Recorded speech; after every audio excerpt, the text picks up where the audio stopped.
Sleepy town settling for the night, where the Owens women live their lives. And it's about time that the back porch light comes on at that house down the street,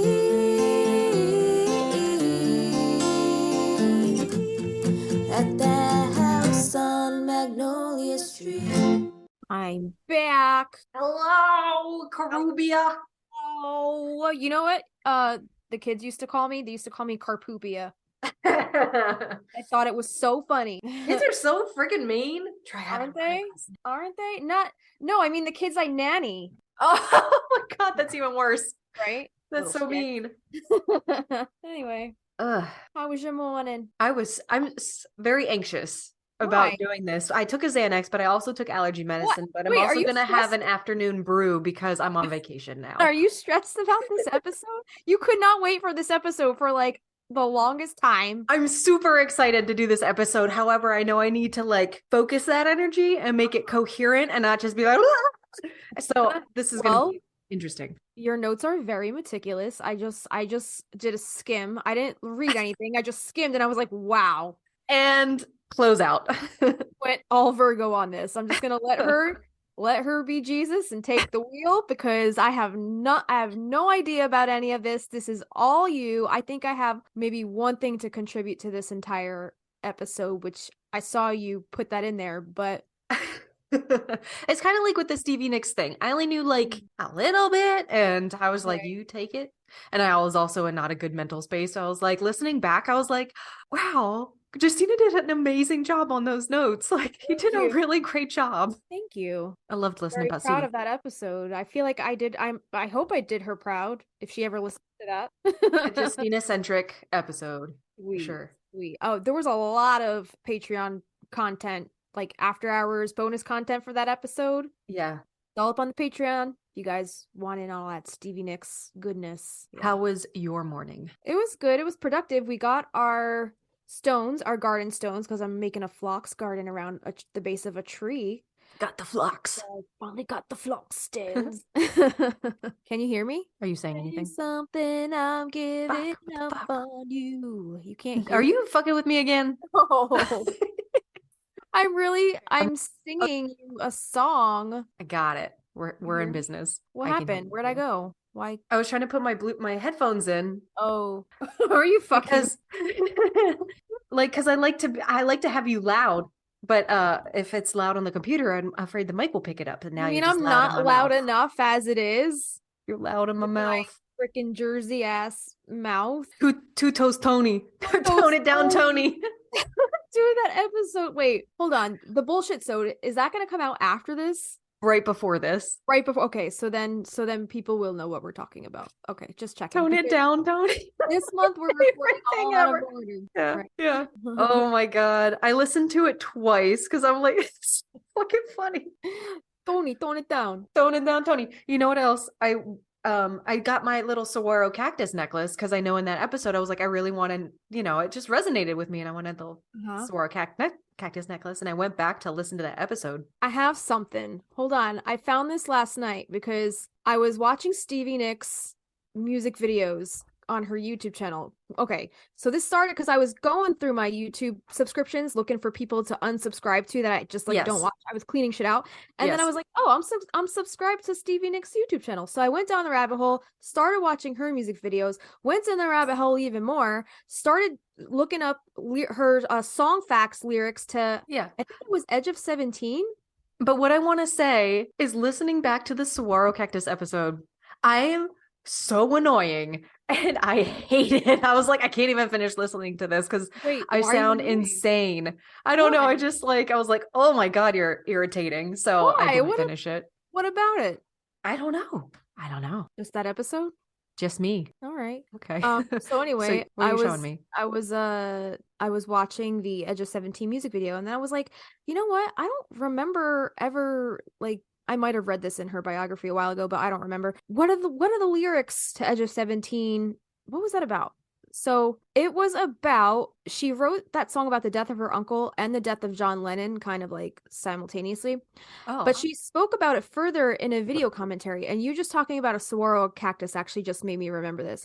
So she spoke about the white-winged dove and what the song means to her. And she said the white-winged dove was for John Lennon, the dove of peace. And for her uncle, the white-winged dove. Did you know white-winged doves live in saguaro cactuses? No, that's cool. Well, she said, yeah, it was for my uncle. It was the white-winged dove who lives in a saguaro cactus. That's how I found out about the white-winged dove. And it makes the sound like, you know, when she sings in the chorus, ooh, ooh, ooh. Ooh, yeah, she made that sound after the white-winged dove. And then she said, Oh, wow. I read that somewhere in Phoenix and thought I would use that in the song. The dove became exciting and sad and tragic and incredibly dramatic. Every time I sing the song, I have that ability to go back in that 2-month period where it all came down. But I just thought that was weird how she wrote that Edge of 17 about the white-winged dove that lives in the saguaro cactus. And it's connected. Everything's connected. It's all connected. It's all connected. Like, what? Guys, and also like we there's some goodies. I know we're not for everybody, but for those of you who listen all the way to the very end, like stick around for after that outro music, because there's some goodies that might be revelations that come after those outro musics. Kristina's hinting to the last episode. Yes. Yeah, go back and listen to that after the outro music. Go back and listen to that. Just a nice little. It sounds so creepy. It's like it was a Marco that we exchanged you were whispering the following day. Yeah, I was at work whispering very loud into the phone. And I'm just like, but oh my God. It makes so much sense because, can I say this? Because all I'll say is Cal alive because not true love. Just put that there, okay? Wait, but he got away with the women and the children, right? He got in the women and kid boat. He's alive. He is alive. That's right, because it's not true love.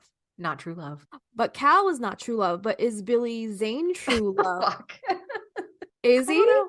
No. Well, no, because he lived. What? But Billy Zane, we've learned, is not Cal. Billy Zane was a time jumper that went back into Cal's body, right? But he lived. Cal lived. Billy Zane is a time jumper. But he went back into the future to be with Jillian to save her from Jimmy's demise or Jimmy's. Well, that story is unfinished, so we don't know if he's a true love yet. Okay, to be continued, everybody. Oh my God. Let's cap it there, because we can go on and on for hours about this, and AI has done us no favors with taking us deeper down the rabbit hole. Yeah. Anyway, what are we talking about today? Oh, by the way, hey, Witch, hey. Hey, Witch, hey. It's good to see you. Hey. Yeah. Dude, we've gotten to do a lot of talking this week, and I know we're just trying to get it in under the wire, but we're going to get down to business. Today, we're going to be talking about Victorian architecture. Why, you might ask? Why? So we did that Owens episode way back, episode 4, something like that. Yep. And my mind just immediately, I started these notes like that following week. I was so excited about it. I was like, there's so much more about the Owens house we could talk about. So we're going to be talking about that whole time period today. All right. So we don't have any book or movie mentions for you today because this is like a little mini edition. It's not going to be a series, but there was, like I said, so much more to the Owen house we thought we could explore in that timeline. So the Owens house episode was episode 4.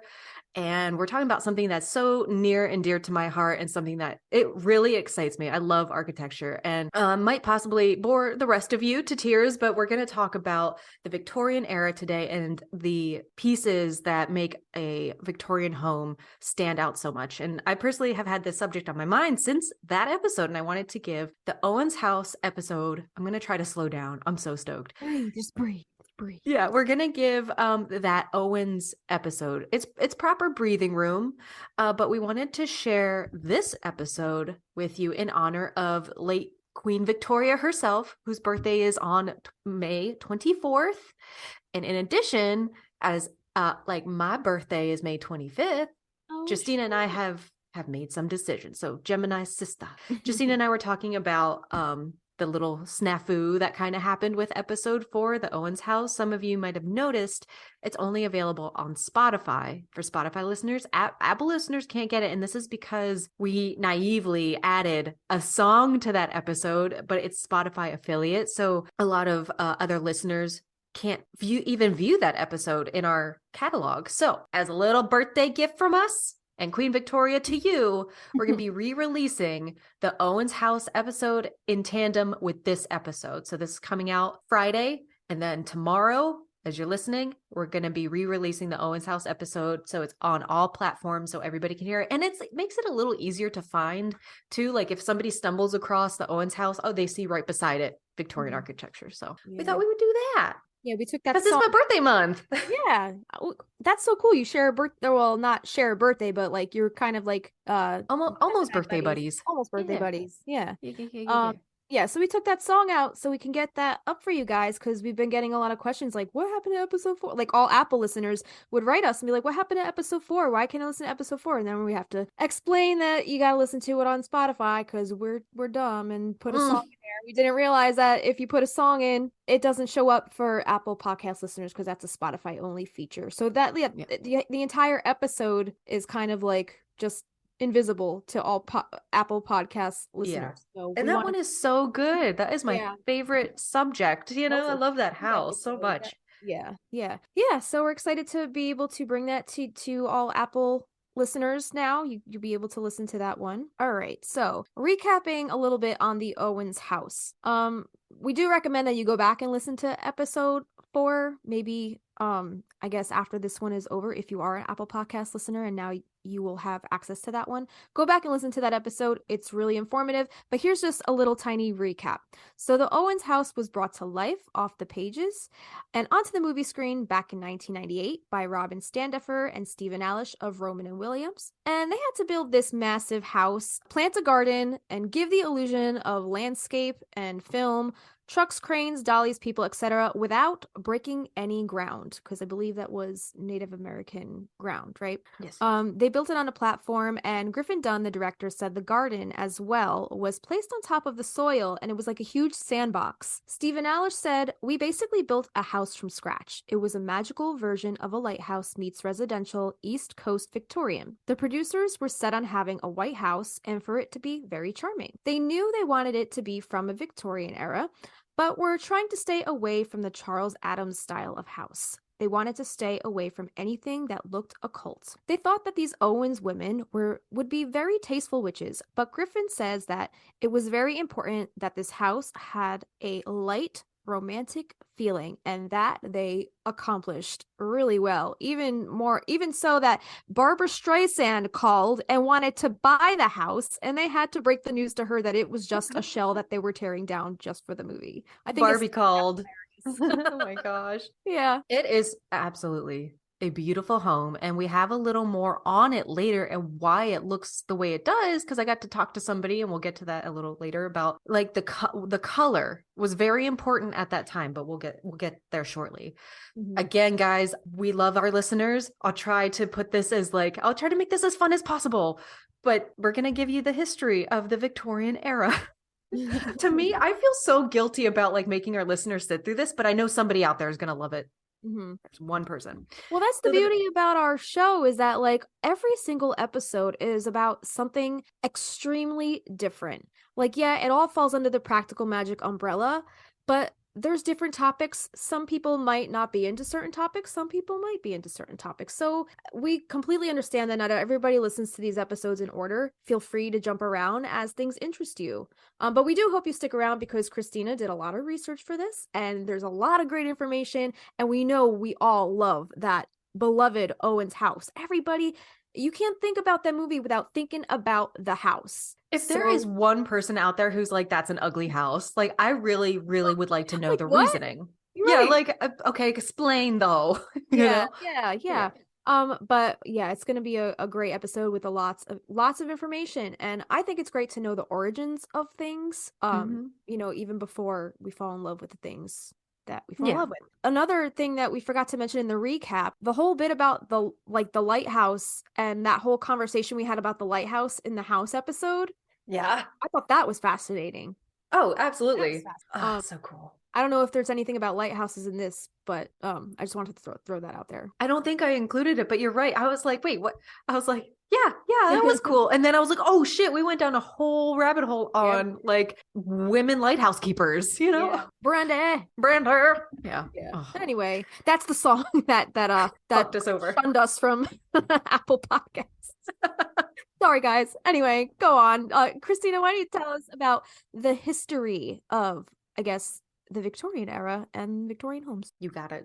So when we think of like Victorian architecture, it's not really one specific style. It's a era between 1837 and 1901. And so within that umbrella, there's probably like 9 or 10 different styles of quote unquote Victorian architecture. And we'll get to that. I have a whole graph.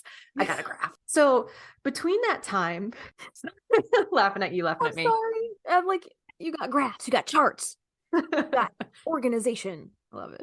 So this was a time of great innovation and development in architecture, as well as a period of significant social and cultural change. So during this time, architects and builders were inspired by a range of styles and influences, from Gothic revival to arts and crafts movements. And the legacy of Victorian architecture can still be seen in many of our cities and towns today, and it continues to inspire architects and designers around the world. In this episode, we are going to explore key features and styles of the Victorian architecture, as well as the social and historical context in which it emerged. So what was occurring in America and across the globe at that time is the result of adjusting to the changes brought about by the Industrial Revolution. We're going to be talking about this on and off throughout this whole thing, but it was really like the gunpowder, the Kickstarter that brought this whole Victorian architecture style into being. So this allowed, for travel and expansion in the world. The Victorian era was marked by various revivals, such as like Egyptian and Persian revivals, and which were influenced by the exposure to different cultures through travel. Like, you got to think about this time, like we're getting like railroads across the country and like easier modes of transportation. So people are seeing, and even like the Chicago World's Fair was huge. People were being introduced at this time to fucking Cracker Jacks, for the very first time, in the Ferris wheel. So people are just, their minds are exploding, and as well as having picnics in graveyards, which sounds lovely. So in the past, people rarely left their hometowns, but with the advent of railroads and travel becoming more accessible, this led to an emergence of touring companies. So the key elements of Victorian architecture is, number one, there are usually 2 to 3 stories. Victorian homes are usually large and imposing.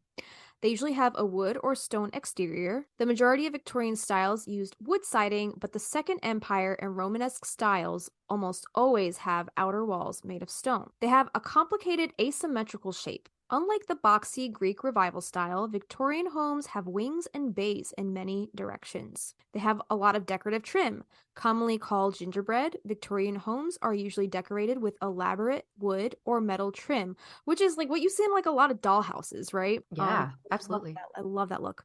Me too. Textured wall surfaces. Scalloped shingles, patterned masonry, or half timbering are commonly used to dress up Victorian siding. They have steep, multifaceted roof or a mansard roof. Victorian homes often have steep, imposing roof lines with many gables facing in different directions. The Second Empire Victorian style has a flat-topped mansard roof with windows in the side to allow for maximum space inside the house. Mansard roof is a 4-sided gambrel-style hip roof characterized by 2 slopes on each of its sides, with the lower slope punctured by dormer windows at a steeper angle than the upper. Typically will look flat when viewed from the ground level. Victorian homes usually have a 1-story porch.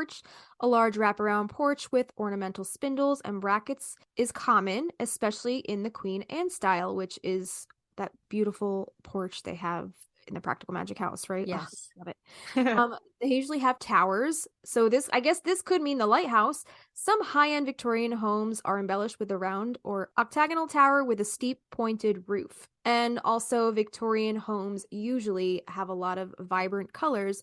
Before the Victorian era, most houses were painted all one color, usually white or beige. But by 1887, bright earth tones like burnt sienna and mustard yellow were in vogue. Rainbow houses, right? Like they're so beautiful. Yeah. Yeah, I don't have the guts to do that. I really do want to put like little embellishments on my front porch like the Owens have just to like give it like a little character, but not going crazy with color. So I would make my house that color in a heartbeat. If Avi would let me do it, what color? I What would colors? probably do like the Coraline house, like a pink. Oh, love it. I mean, look at my office. You love pink. I have my walls to match the outside of my house. Like, I just love that pink. Pink and black. I love that. Moffat going on. So they were able to build like this and put these new, like never before seen features into homes like this because of this Industrial Revolution. So 1760 to 1840 was around that time of the Industrial Revolution, but it really didn't start until after the Civil War, and that's 1860-ish. So because of machinery changes, they could build like that. After the revolution, they could do that elaborate mill work, and it could be done at a much cheaper cost. So carved wood could come in all various shapes and sizes, like the spindles and things that Justina was saying, with really intricate ornamentation. Stain grade wood was the thing. If you had a home with like the dark wood that could take that stain, you were like the shit. So yeah, it was used for finishing and staining, and it wasn't commonly available before this revolution. Before, carpenters would have to plane down wood, and when like somebody planes down wood, they're taking like a big razor. I'm trying to put it in like, if somebody doesn't know anything about planing, take it like a big razor, making the piece of wood smooth. So to make a floor smooth. And sometimes they would have to do this on really long runs of flooring, like that were like 5 inches wide. And this couldn't be done by just a hand planer pushing a hand tool by yourself. Sometimes it would take 2 people. And I've even seen where the planer would have little holes poked in it so it could be strung to the ceiling. And one person would be holding on to the planer, and the apprentice would be pushing that person across the floor to plane it. And sometimes they'd even have to use horses. So after the invention of the planing mills, these projects could be automated, and hardwoods could be used not just for furniture, they were being used inside the home. And some companies were claiming that their mills could do it at a 30% less like labor intensive fraction than doing it by hand. So millwork magazines and catalogs start showing up after the Civil War, and railroads help expand things much farther. Now people could skim through these catalogs and order all kinds of molding and little details and, make their house unique, but also standardized. It was so much easier to make. So timber framing used to take skilled laborers at the time who were practiced in that, connecting these huge logs to create the structures. But after 1860, a thing called stick framing came into play, and there's no joinery. There's no like pretty little, pockets of joinery. They're just taking nails and driving them into wood to connect the pieces. So woods like cherry, maple, walnut, mahogany, and other expensive woods were hallmarks of really nice houses, and that oftentimes would switch between rooms.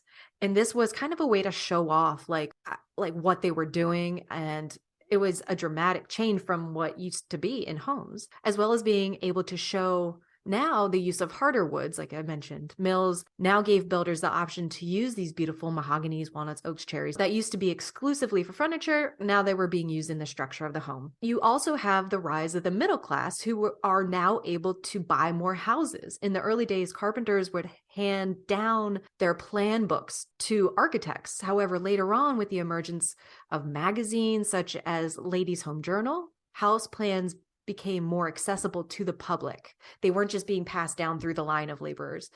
And while this increased accessibility, it did not necessarily mean that the designs were good, but it did make the designs more accessible to a broader audience. Standardization, like I said, was huge after the 1860s. That meant that the molding being sold in Chicago was the exact same one sold in New York, and houses were going up so fast and everything was just so much more accessible. So the reason why the Victorian era houses look the way they do was because the machines enabled them to do so.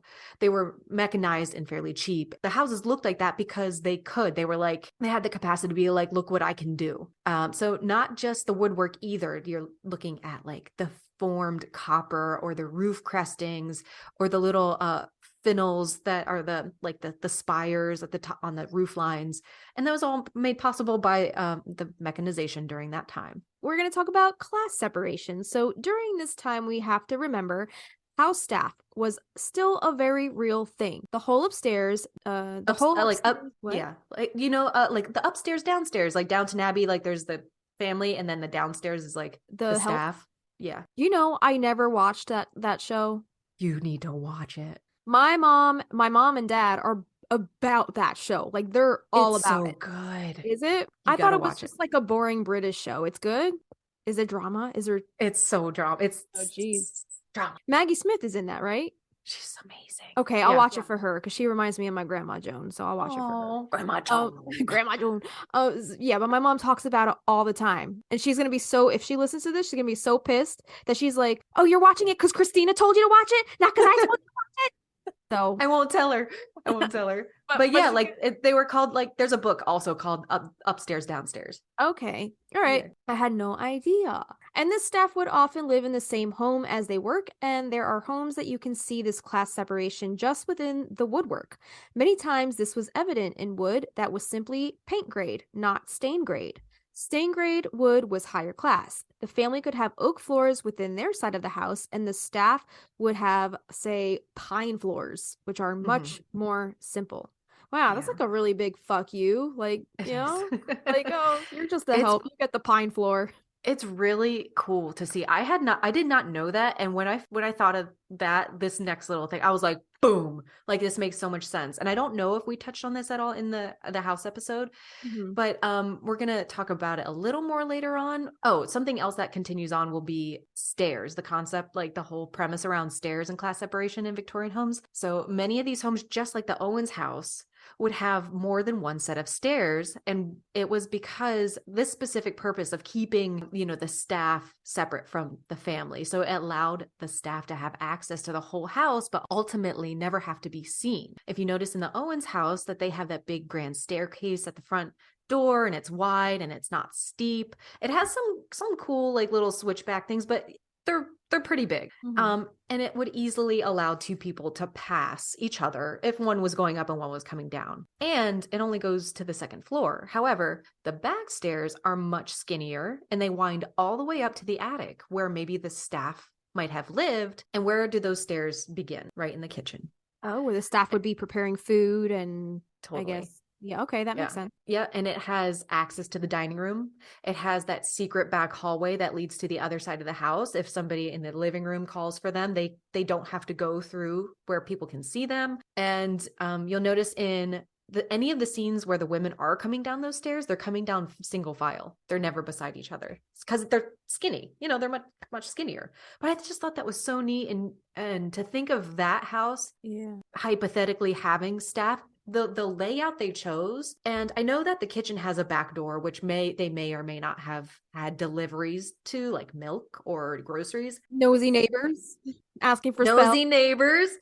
That secret back, that little back passage also leads to another back door. The one where they prepare. Let me get my model out for you. Oh, yeah. Wait, are you talking about the back room that has like the fridge and all the herbs and stuff? No, ma'am. Okay, wait. Which back room are you talking about? So here's like the normal back stairs we see them come out of all the time. That's what you're pointing to, those stairs. That's the conservatory right there. This comes out of the kitchen. Here's the conservatory. However, if we go this way, there's a door back here. So there would be another way for them to access deliveries that is not visible to the rest of the house. Wait, so that back door, was that shown in the movie at all? It's not, but it's on the blueprints. Shut up. Shut up. Crazy. It's crazy. Get out my diorama. That's so funny. You're funny. Okay, so we're going to go over, I mentioned that time span, the Victorian era. So Justina's going to take us through, there's 1, 2, 3, 4, 5, 6, 7, 8, 9, 10 different design types, I guess, themes of houses that show up during that time. So, a common mental image of a Victorian home looks much like a dollhouse with elaborate trim and bright colors. But the term Victorian architecture actually refers to styles that emerged in the period between 1830 and 1910 during the reign of Queen Victoria. The Victorian era spawned several well-known styles, including some of this list below, this beautifully color-coded chart that Kristina made for us. I did not make this. Oh, I you didn't make this? Oh, okay. I just found it. Maybe we could put this up on the Patreon so people can get a visual sense of what Sure. this looks like. Totally. So the different types of Victorian style houses. So I guess it said it started 1830, but there's nothing listed under this block for this. It doesn't look like it Here. really starts until 1840 with the Gothic Right. Revival. Right. So 1840 Gothic Revival, and that kind of spans a little into toward 1850. And then in 1850, between 1850 and 1870, we have exotic, we have folk Victorian, and then starting around 1860, spanning between 1860 and 1870, we have Italianate. I guess that's how Italianate. Italianate. I was saying Italianate like an Italian. We can go with Italianate. I want to do that now. Italianate. Buonanotte. So we have Italianate, and Second Empire. Then between 1860 and 1890, we have the stick style. Are we going to go into a little bit more about what each of these are? Yes, ma'am. Okay. And then 1880 to 1910, we have Queen Anne. Then between 1880 and 1890, the Romanesque Revival. Then between 1880 and 1900, we have the shingle style. And then between 1890 and 1900, we have the colonial revival. So this spans really a really long time. A really long time. It looks like stick style. And Queen Anne had the biggest, they were the shit. They had the longest span. Yeah. After you read through these and tell us about all these, I want to know what your favorite style is, having been told more about them. Okay. I don't know what my favorite is. Okay. Yeah. All right. So we're going to start with the Gothic Revival, and this is between the years 1840 and 1850. Just 10 short years. This did not last too long, it seems, right? So this is, Kristina put #Addams Family. So if you were to think of what this style is, think of the Addams Family style house. So the Gothic Revival house is characterized by steeply pitched roofs, pointed arched windows, elaborate verge board trim along roof edges. Hi, Kristina, are you like trusses right now? I'm just holding on to my chair. It's so funny. The use of lancet windows and other Gothic details and board and batten siding, often set vertically rather than horizontally. The greatest concentration of classic Gothic Revival houses in New England, but the more modest folk Victorian houses, which were built by working class Victorians, eventually became so ubiquitous it is almost impossible to imagine an America not covered coast to coast with them. In Midwestern farming communities, in particular, the style exhibited incredible durability, and in folk Victorian form, was still being built as late as the 1940s. So the next one we have is the exotic, which was between 1850 and 1872. Again, not that long. Kristina explained this one as more of a #Miss Peregrine and the Home of Peculiar Children kind of house. Beautiful house. I'm so sure pretty. It's beautiful. I've never seen. Do you know I've never seen that movie? It's good. Can you believe I liked I've it. never seen that movie? I always see the books walking through Target. And I'm like, oh, those books look really cool. And then they made it a movie, and I freaking never saw it. And I think it's Tim Burton. Isn't that Tim Burton? I think that's a Tim Burton movie. So these houses, the exotic style, they're octagonal houses in particular, enjoyed a certain minor vogue in the 1850s, almost solely through the efforts of one man, Orson Fowler.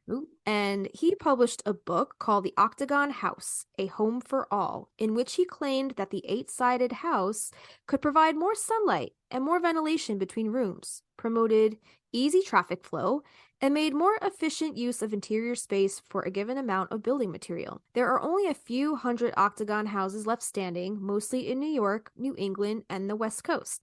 I bet you the West Coast, I bet you it's San Francisco, because they have all those like really beautiful. Wait, is this the exotic or is this the Miss Peregrine? It's the exotic Miss Peregrine. Oh, okay. Oh, Yeah. that's gorgeous. Isn't it stunning? That is Look gorgeous. at that conservatory. Oh, dude, that kind of looks like. Have you ever seen Christine McConnell's house? yes. Oh, I freaking love her. Dude, her house, gorgeous. She's like if Tim Burton and Martha Stewart had a baby. 100%. She bought a house. I think she's in New England now. She was on the West Coast. She came out to New England, and her house is just stunning.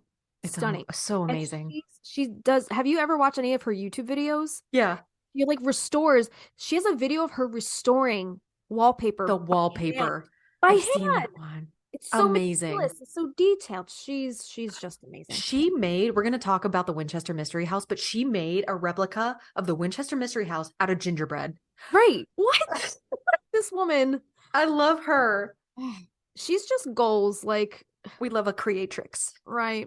Anyway, so there are a few hundred of these octagon houses left standing. So next up is the folk Victorian, and this spanned from 1850 to 1870. So the classic Victorian styles, Gothic Revival, Italianate, Second Empire, stick style. You didn't do it. What? Italianate. Thank you. Italianate. Second Empire, that sounds like a Star Wars reference.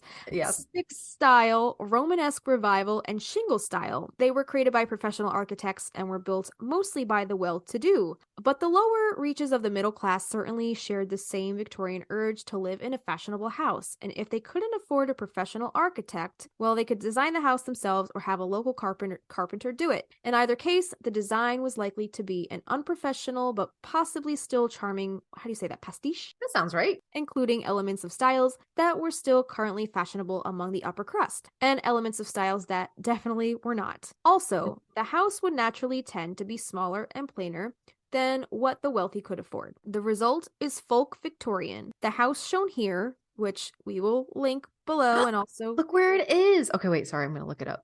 Okay. Keep reading. So, this house, which is the Compass Rose Bed and Breakfast on Whidbey Island, Washington. Oh my God. Look at that. All right, I'm looking it up. All right, so is as typical as you could want, considering that folk Victorians, by definition, are all over the map. This house is sort of Gothic Revival in terms of its roofline and the two symmetric wings, but the center tower is, that looks more like the Charmed House. It does, but I think the Charmed House is technically a different style. Is it? Yeah. Okay. Okay. And it's more like pink, right? The Charmed House? Yeah. Yeah. That's so pretty. It's beautiful. Love that. Okay, so this house is sort of a Gothic Revival in terms of its roof line and the two symmetric wings, but the center tower is vaguely like an Italianate villa, and there are some applied decorations that remind one of the stick style. One could call it Queen Anne, since the Queen Anne is also unpredictably eclectic, but that is too simplistic. The classic Queen Anne is very elaborate. Compare this house with the two pictured in the Queen Anne section, and in terms of its complexity, this house is certainly closer in spirit to the Gothic rustic styles than it is to the Queen Anne. There are no bay windows, no balconies, no overhangs on the second floor, etc. The exact division between Queen Anne and folk Victorian is very fuzzy, especially considering how many of the smaller Queen Annes were hodgepodged together by local carpenters rather than designed by architects. But folk Victorians were being built long before the Queen Anne style appeared on the scene, and in any case, it is still useful to make a rough distinction between the more expensive, very elaborate architect-designed Victorians, also known as Queen Anne Victorians, and their less expensive, plainer, carpenter-designed cousins, the folk Victorian. So now we're going to get into my favorite one, Italianate. Italianate! And these were between 1860 to 1870. And again, these did not last too long either. Called Italianate because it looks like, because it looks country, sorry. Because it looked to the country villas of northern Italy for its inspiration, the style was characterized by a rectangular massing of the body of the house, often arranged picturesquely into asymmetric blocks to imitate the sprawling look of centuries-old villas in Italy that had been modified and enlarged by many generations. The style also featured low-pitched, often flat roofs, heavy supporting brackets under the eaves, often elaborately carved, and windows with heavy hoods or elaborate surrounds. The style often features a square tower or a cupola, in which case it is sometimes referred to as Tuscan. Hashtag house from under the Tuscan sun. I don't know. I get that's a villa. Yeah. That movie is so cute, by the way. It's That's so cute. one of my favorite movies to put on when I'm just like not feeling good or I'm sick or I just want to be comforted. It's just so good. So good. It's such a feel good. Yeah. And then we have the Second Empire, which also only lasted about 10 years, spanning the same years, 1860 to 1870. And Kristina describes this as hashtag the house from Psycho. Awesome. Did you ever see the Bates Motel show? Yes. The show was so good. Yes. Have you ever been to Bangkok? No, I would have loved to. I think that man who played Norman Bates, the hell's his name? I don't remember his name. Anthony Perkins. Okay. He's so cute. Yeah. In the what's it called? The backlot tour? Was it Universal Studios backlot tour in LA? They drive past the Bates Motel, and then they also drive past, I guess, the house because they're on the same backlot. And when you drive past the motel, a guy dressed like Norman Bates, he runs out with a knife and he like goes up to your trolley car and he like pretends to like stab you, and then he just like kind of looks at you, and the car just keeps driving. He just stands there and he's still standing there with the knife, and you just see him as you're going off into the distance. You're like, okay, when is he gonna move? Like, that's so creepy. I think I love that character. Yeah. A boy's best friend is his mother. So creepy. So creepy. So creepy. Beautiful house though. All that taxidermy. Yeah. So the house from Psycho, that's the Second Empire style. So the most distinguishing characteristic of the style is the mansard roof, which is almost always heavily pierced with dormer windows featuring very elaborate surrounds. Colored tile patterns on the roof and iron crestings were also often incorporated. The style took its inspiration from French architecture, which had come to feature mansard roofs named after the French architect Francois Mansart. Did I say that right? Mostly as Italianate, mostly as a dodge to get around the Paris building codes. The codes limited buildings to a certain number of stories, but since the area directly under the roof was not considered to be a story, the mansard roof was a very effective way to expand the living space of a building and still remain within the law. Oh my God, I love how they found these little loopholes. That's awesome. The Owens house kind of has that mansard roof just at that very front. You know where like the front door is? And let me get out my get out your diagram. This right here. Yeah. It's flat. Well, I guess this is too, because they were able to walk on it, but right. I've never seen the top of one, and I'm really interested to know like what kind of like grooving did they have to do to allow water to drain? You know? That's interesting to me. Fascinating. So yeah, they found all those little loopholes to be able to expand their living space. And in America, it was the only look and the romance of the style, which appealed to the Victorian upper crust, and they sometimes added corner coins, belt courses, and other decorations to give the style even more of a Renaissance flavor. Very elaborate Second Empire mansions are sometimes referred to as Renaissance Revival. So there you go. The next one we're going to talk about is the stick style. And this was between 1860 to 1890. And Kristina describes this as the hashtag charms, hashtag witches of East End style homes. Yes. I love the witches of East End kitchen and their garden. Yes, I do too. I love how she has her like art studio right off the kitchen. It's like all windows. Goals. So sweet. And it's the same house, right? They use that same house in both of those shows. Was it the same house? Charmed and Witches of East End? Okay. Interesting. All right. Wait, the kitchen I thought was different though. Like, I think the interiors were different. Maybe the exterior they just used the same house. Yes. Right? Okay. All right. So for the stick style, the single most distinguishing feature of the style is very is small vertical, horizontal, or diagonal planks placed on top of the exterior walls. I want to see what this looks like because I can't picture what that looks like. The style is often associated with houses featuring enormous overhanging second-story porches, sometimes called Swiss chalet houses. Stick-style houses, which feature additional applied decoration, like that near the top of the house in the photo. Oh, so did this come with a reference photo? This will be linked. All the photos will be in this website. So the additional applied decoration are sometimes called Eastlake after British furniture designer and arbiter of taste Charles Eastlake. An arbiter of taste? Was he like a what does that trendsetter? I guess so. Weird. Is that the Victorian way of saying trendsetter? You're an arbiter. Arbiter of taste. I love that. Oh my God, I want that on a shirt. Hashtag Magnolia Street. We're gonna be using that one now. You arbiter of taste. Every time, yeah, Kristina, I like your new shirt. You're like an arbiter of taste. Yeah. But you have to say like a Valley girl. So like arbiter of taste. You can make it more current. Yeah. Make it a vibe. That shirt's a vibe. You're an arbiter of taste. Okay.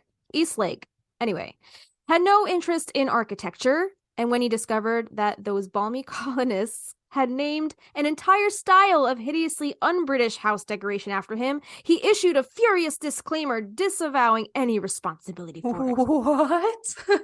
How dare you? Damn. Blasphemy. Next Charlatan. Charlatan. That's my favorite word. Next we have the Queen Anne, which is our beloved hashtag practical magic house. Hashtag pracmag. Pracmag. And this spanned between 1880 to 1910. The Queen Anne style is vaguely related to the Jacobean architecture, and Jacobean refers to English architecture during the period 1603 to 1625. This style featured textured surfaces on buildings, including decorative patterns made of wood or stone and various colors of shingles and slate. The Queen Anne style started from this modest beginning and metamorphosized into the beautiful houses we admire today. This style is more original, or more American, if you will, than the Gothic Italianate or Second Empire styles because it became far more dynamic and pushed much further beyond its roots than did the other styles. It is a mystery where the Queen Anne name comes from. Bequeeze. Now I'm just making all my words Italian.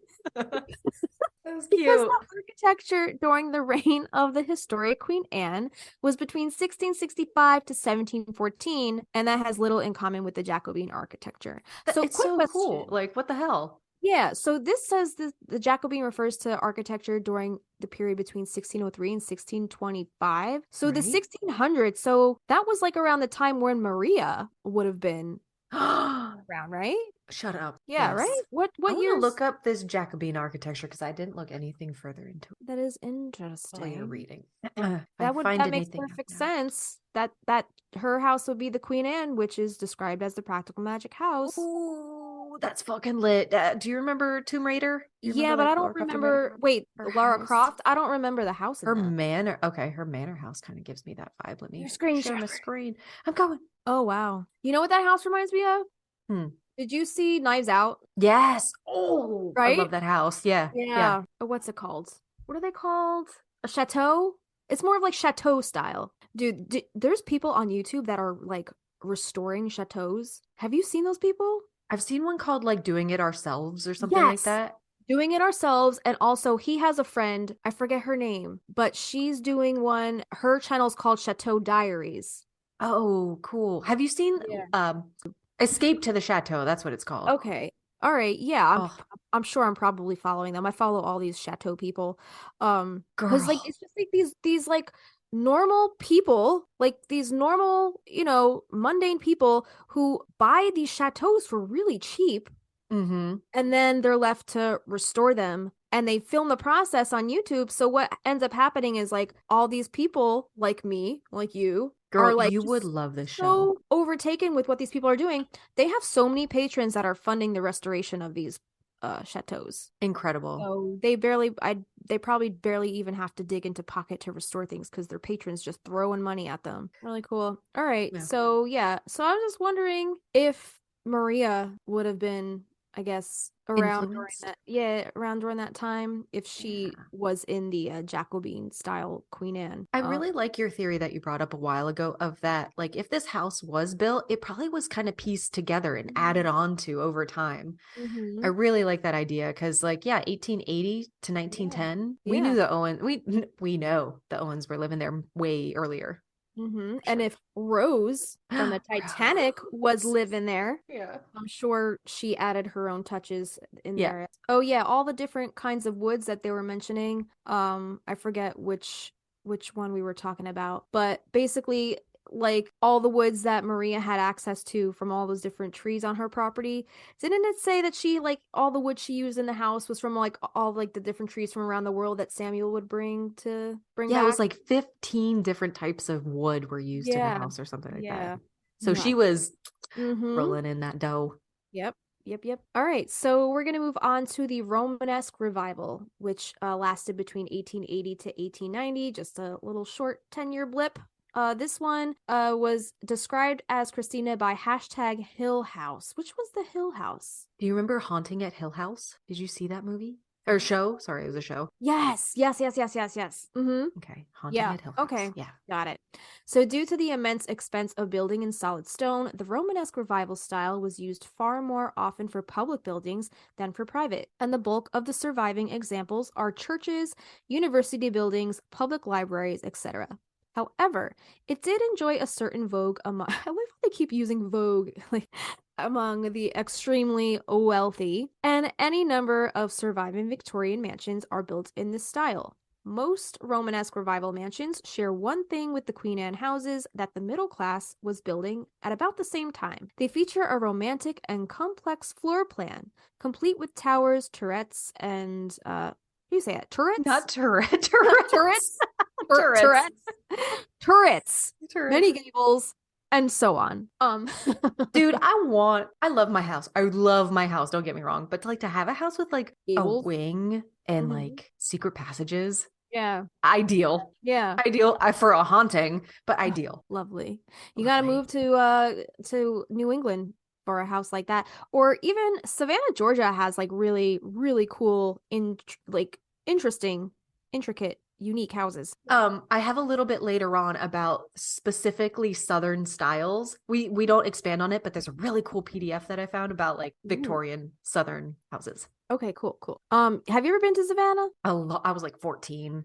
It's adorable. My brother went to college there. And he actually he lived in one of those older style houses. Oh my God. So really cool. Yeah. All right. So next we're gonna move on to the shingle style, which was this was between 1880 to 1900, and Kristina describes this as the #Grey Gardens. Yes. What's the Grey Gardens? Grey Gardens was like a documentary back in the day about Jackie Onassis's cousins, I believe, that lived in like kind of like a Cape Cod-y style house, but they were socialites at the time, but they kind of like fell on rough times.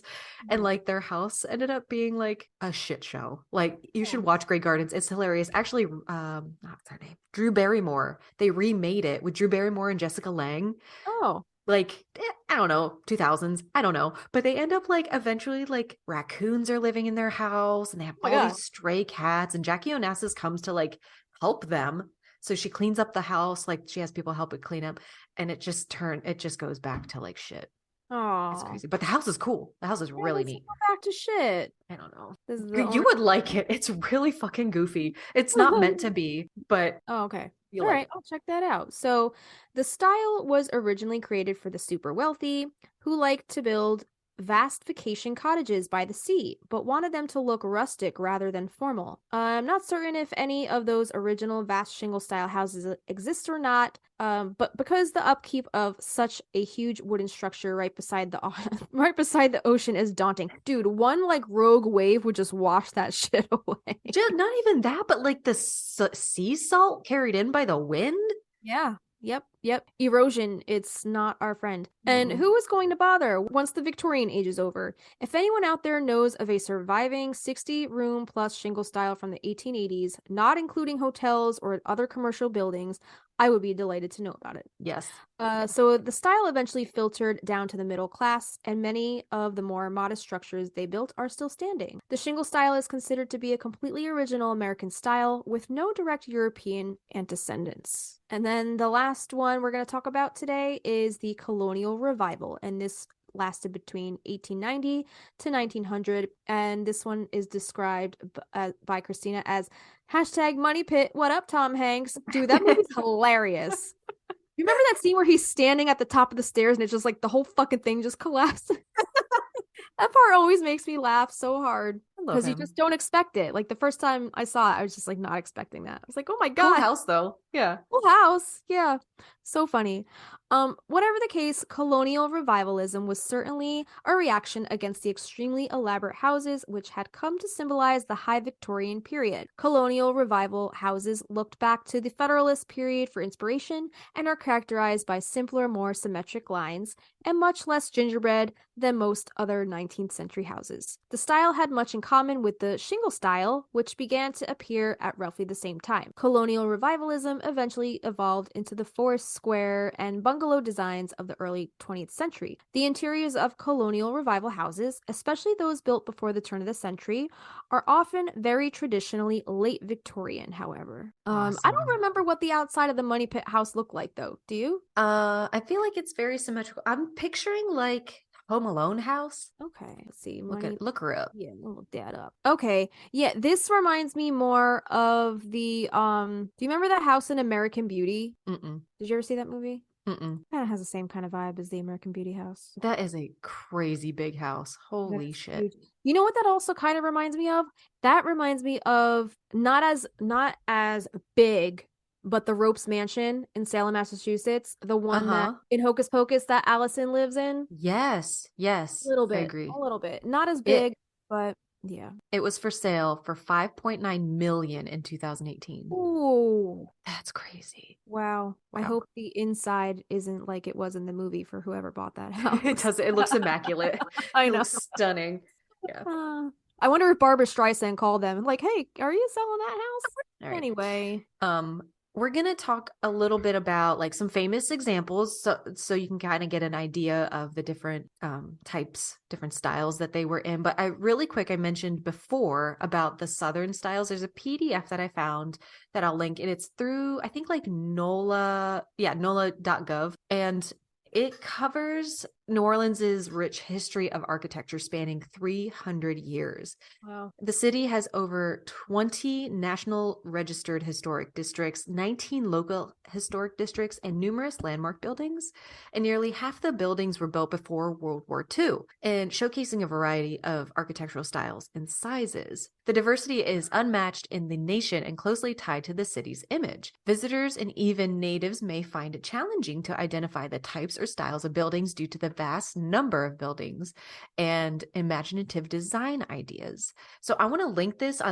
I can't wait to read through this. I wasn't going to put the whole thing in there just because we're not really talking about like Southern styles, but some of the styles that they do cover are Creole, Greek Revival, Italianate, Queen Anne / Eastlake, Colonial Revival, Neoclassicism, Edwardian, arts and crafts, eclectic, exotic, and Art Deco. So we'll link that, but I can't wait to look through that because that Southern style, so iconic. Charming. Right?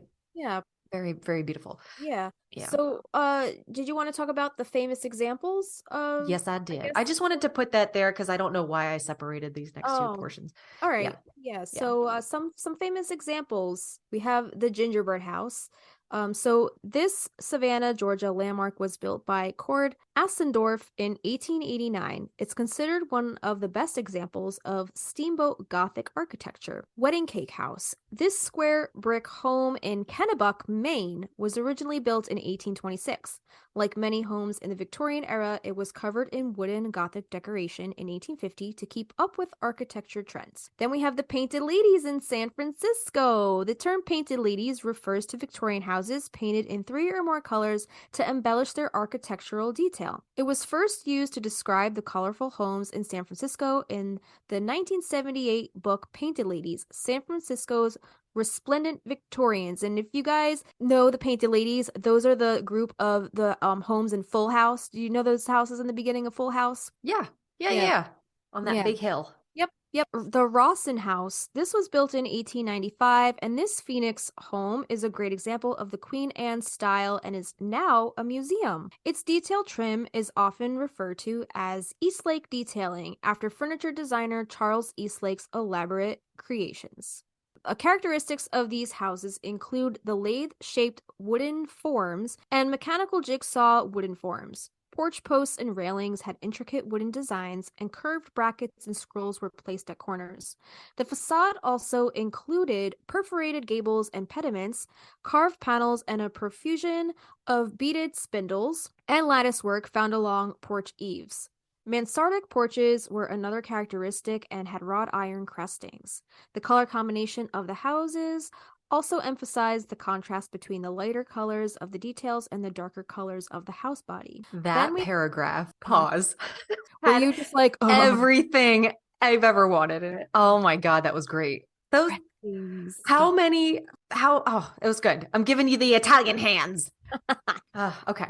So the Winchester Mystery House was built between 1884 and 1906. And this is at 525 South Winchester Boulevard in San Jose, California, area code or zip code 95128. This is 24,000 square feet, 10,000 windows. Holy shit. 2,000 doors, 160 rooms, 52 skylights, 47 stairways and fireplaces, 17 chimneys, 13 bathrooms, 6 kitchens at a price tag of $5 million. And that was in 1923, which would be $71 million today. Holy. Have you been here? No. Please go here if you ever go out south. It sounds amazing. So beautiful. And like the weird creepy shit attached to Sarah Winchester is like amazing. This house is gorgeous. And this is like one of those houses with like the stairs to that lead to nowhere and like one way in but 6 ways out kind of thing. Passageway. Like yeah. Blue type shit.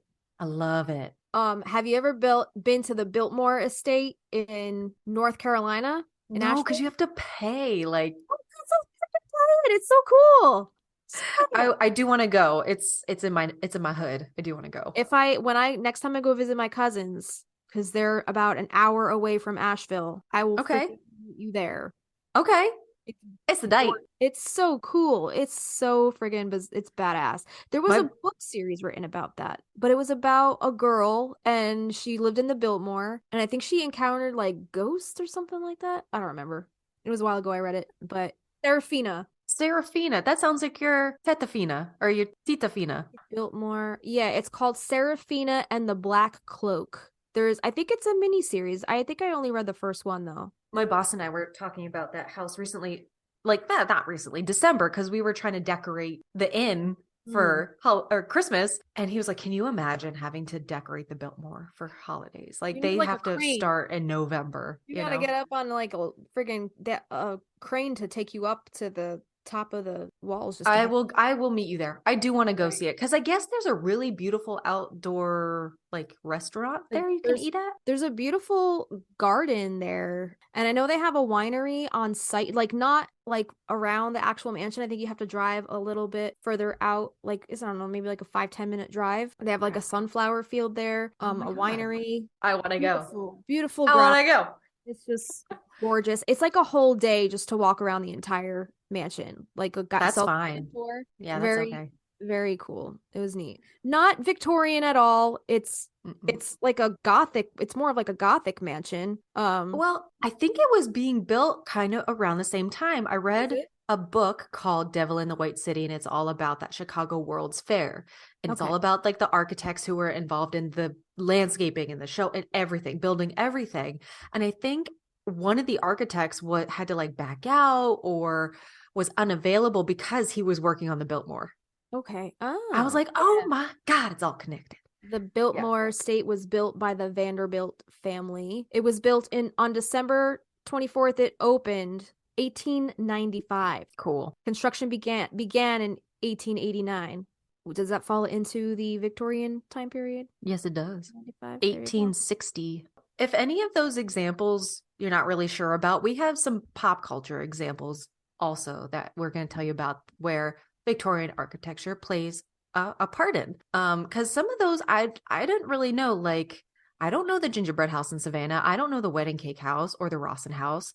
So, but I do love me some movies. And we mentioned the movie Psycho with Norman Bates a while ago. So the original Psycho set, Justina was saying, is still standing, though the house has been moved twice since the original build. Director Alfred Hitchcock allegedly modeled the Bates house after the Edward Hopper painting, The House by the Railroad, and it's a portrait of a Victorian home in Haverstraw, New York. So this painting, I love this painting. So The House by the Railroad by Edward Hopper. You have it? I recreated it. Oh, shit. Dude, you made it look it looks like a Salvador Dali. Like, it looks very like surreal and dreamy. That's so thank you. Very cool. So Edward Hopper painted House by the Railroad in 1925. And in this picture, there's train tracks in it, and the tracks are a visual barrier that seem to block access to the house, which is isolated on an empty landscape. The juxtaposition of the house and the railroad tracks may be read as a confrontation between the fixity of tradition and the possibility of mobility in the early 20th century America. Hopper produced closely observed urban plans, landscape largely of New England, and the interior scenes all sparsely populated with figures or devoid of them entirely. Although he insisted that his paintings were straightforward representations of the real world, they are often filled with an unmistakable sense of loneliness, estrangement, stillness, and mystery. Light, whether natural or artificial, plays a central role in conjuring the mood. And you can see this at our Patreon, moma.org. I'll put it on the Patreon. Post your recreation. It's so cool. Yeah, I didn't date it, but I feel like I did it in like high school. I don't know. I just loved it. Oh, 2007. Yeah, the year I graduated. Nice. Yeah. That kind of style where it was saying how all of his paintings are sparsely populated with figures or devoid of them entirely. That kind of reminds me of, have you ever heard of like liminal spaces? Like, that's a thing. Yeah. So creepy. There's a whole YouTube video. I follow a channel, I think it's called Nexpo, and he does a lot of creepy content, and he did a whole video on liminal spaces and why they're so creepy. Oh, I want to see that. Yeah, but they're basically, liminal space refers to the place a person is in during a transitional period. So it's like a gap. It could be physical, it could be like a doorway, or it could be an emotional thing or a metaphorical thing, like a decision that you have to make. Like, it could be a mental liminal space. But just seeing like a visual liminal space, like, for example, if you're in an empty like church at night, or like a hallway, or like an empty locker room in the gym at night, like, also a sense of super creepiness. Like, that sense of loneliness is just so foreboding. It's such a creepy thing.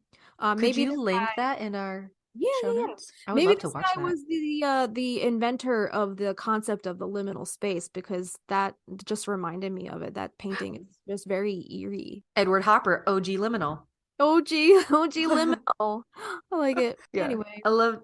So if you see that House by the Railroad and then take a look at the Psycho house, like, they're very, very similar. But yeah.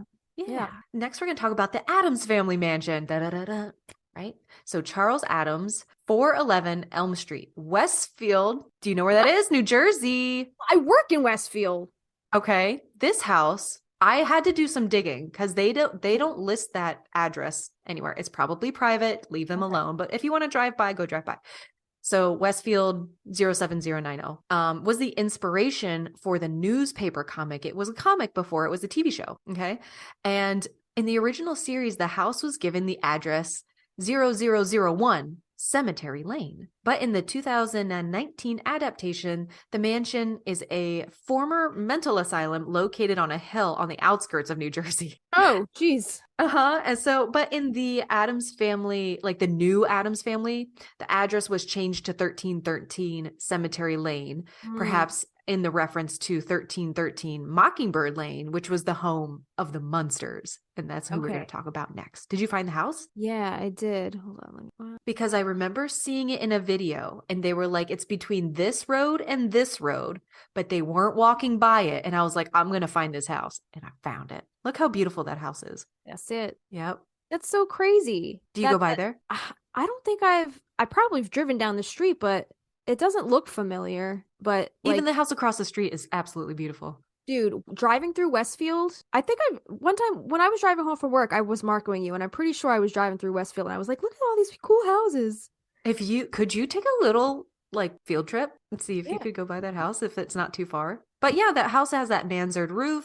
It's all white. It's got the 1-story porch. There's so many Victorian houses in Westfield and Plainfield. Plainfield's got tons of Victorian houses. Like some of the houses around here, if you ever come here, we could just take a drive around my town and just look at all the houses, because I would love that. I would love it. So cute. I had no idea this house was in the Addams family house was in New Jersey. That was the inspiration Charles Addams took in his newspaper comic. Okay. Yeah. Very cool. Yeah. No, wow. See, I'm from here and I didn't even know that. I learned something new every day. I kept that in my back pocket. I was like, she's gonna be so jazzed. I also made these notes like 6 months ago. So I'm gonna go stalk that house now. Yeah. Yeah. Crazy. I know it's Westfield, but all I can think about is West Philadelphia, born and raised. It's so weird because it's so close to home, and to have all these things these things in pop culture be based on, just like these little towns in New Jersey. It's like not even like it's like New York or LA, like it's a little town in New Jersey. It's Jersey. It's weird to me because it's my home. So that's cool. I love that. We find that connection. Yeah. I want to go on a house tour. Yeah. All right.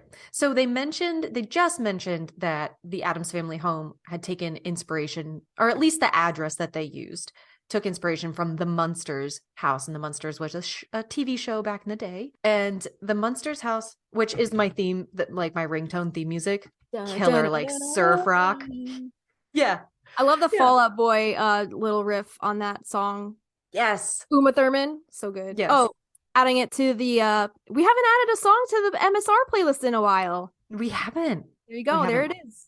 Adding it. So this house, built in the Second Empire Victorian architecture style, which was 1860 to 1870, was constructed on stage 12 in 1946 for filming of the turn of the century period romantic film. I did not know this.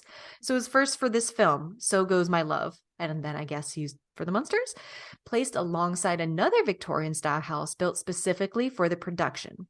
The 2.5-story set was utilized on the soundstage for all shots of the film. So the address of the house was at one point supposed to be 43 Mockingbird Lane, Camelot, New Jersey. What the heck? Is that a real place? Could you look that up? I'm sure it is, but I've never heard of Camelot. That might be either all the way down the shore, or because down the shore has a lot of really pretty Victorian homes too. Let me see. It's just interesting that Addams family and Munsters were both supposed to be Jersey. I just think that's really funny. Camelot at Marlborough. So that's South Jersey. Yeah, Tom's River. That's on the shore. So nailed it. So it was supposed to be that 43 Mockingbird Lane, but it was changed to 1313 Mockingbird Lane in the city of Mockingbird Heights, state unknown, as shooting began. The house received its most famous makeover in 1964 when it was redressed for the premiere of the sitcom The Munsters. The 3rd-story octagon tower with its mansard roof and 4 windows was altered into a covered widow's walk with a tinted roof. The 2nd-story center window was given a faux gingerbread gable, and a chimney and a crooked vampire bat weather vane were added. Love it. It's so cool. The grounds were equipped with bare trees, dead leaves, and a stone entrance gate. After a slight roughing up with new darker paint, the house and its grounds were used for all the exterior shots on the series. The interiors filmed on a separate soundstage. And the set's most recent appearance was as 4351 Wisteria Lane in the ABC series Desperate Housewives. Is that Gabby's house? I don't know. I've never watched that show. Next, we have the house from Top Gun. I gotta tell you something. I've never seen this movie. Me either. Good. I think it's a dude movie. I think that's why I've never seen it. Like, I feel it's such a dude movie. Yeah, I have no reason to want to see that movie. But you know what? I lived in this town where this house is in California. Really? Okay. I drove by it all the time. They had it in San Diego. They had it like partitioned off. Like you could see it from the road, but it was kind of, they didn't do anything with it. But I think they just revamped it for that new movie that came out. Oh, right, yeah. But it was built in 1887 by a man named Dr. Henry Graves. And according to an article on Zillow.com, it's one of the oldest beach cottages in San Diego County. I think it's like Vista address, doesn't matter. Mm-hmm. The home was declared a historic property in 2005 in the city, Oceanside, there we go, approved of a $209 million luxury hotel project set to break ground at the time this was being written, that will incorporate the recently restored bungalow perhaps as a gift store or coffee shop, according to UT San Diego. Well, I'm glad they're not going to tear it down, you know? It is so small. It's like the size of like a garage. It's so tiny. But at the time, I think it was condemned. Like they didn't want anybody going in it. Nobody was buying it, but it is literally like the house, the road, the beach. So prime spot. You know what that kind of reminds me of? Have you ever heard of a spite house? No. You never heard of a spite house? No, what is it? Oh my, okay, so a spite house. Is it like a house you built in front of somebody else so they don't have the view anymore? Kind of. Okay, what is it? I think that's what it probably turned into over time. But a spite house back in, I guess the 1800s when, you know, say somebody has a house built. Now say everything or on farmland or something. Now say time goes on and the government or the town ends up buying the land. Oh. So now they can develop around that house, and that person is either forced to, you know, sell their house to the town, and so the town can, you know, build up around, like tear the house down, build up, and they move out. Or in the case of some people, they're like, I'm not fucking leaving. This is my land. This is my house. I pay for this shit.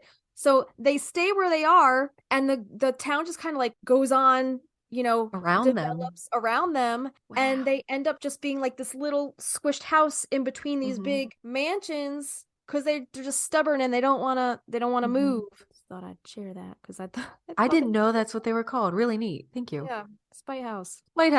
Ooh, spite house. Okay.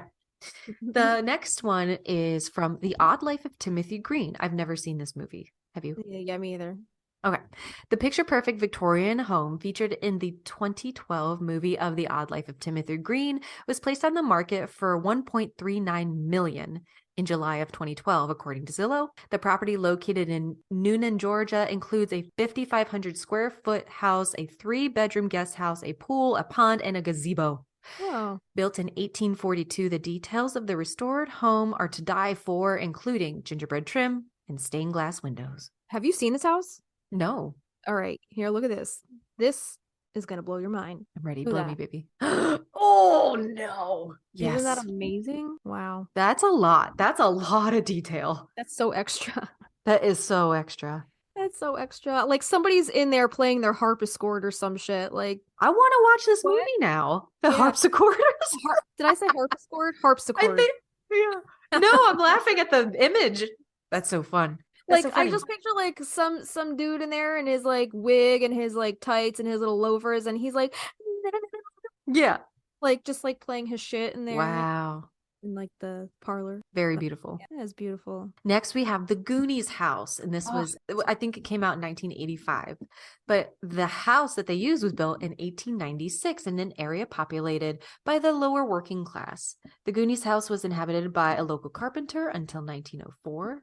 He left the home in the hands of his roommates who lived in the house until 1925. And then it was sold to a family who occupied it until 1971. It was then sold again in 1975 and finally renovated to become the iconic Goonies house in 1984. It was bought out of foreclosure in the early 2000s and rescued from serious disrepair by the homeowner. The house remains a private residence to this day, and it's a popular attraction. Although neighbors are understanding about the home's Hollywood heritage, they would prefer that visitors respect their privacy and leave their cars at the bottom of the gravel driveway that leads up to the house. That's why I didn't include the address, because they just, be respectful. You could find it because you know who went to visit this house and did a whole YouTube video on it? The Grim Life Collective. Oh, cool. The Grim Life Collective. Link it. Yeah, they visited the Goonies house and they visited the beach, and they lined up the exact shots of like where the Goonies are at the end of the movie and they're looking at the ship passing by the rocks. They line up all the same shots from the movie. It's amazing. And then another thing that another place the Grim Life visited that I want to mention is, I don't know if you ever saw Pippi Longstockings. Yes. the 1980s film. Yeah. That house, the Villa Villacula, is also a Victorian style house. Cool. And the Grim Life Collective, it's I forget what town it is. It's in Florida. It's on like a little island in Florida. It's still standing. It was not a movie set. It was a real house that they used the exterior shots for the film.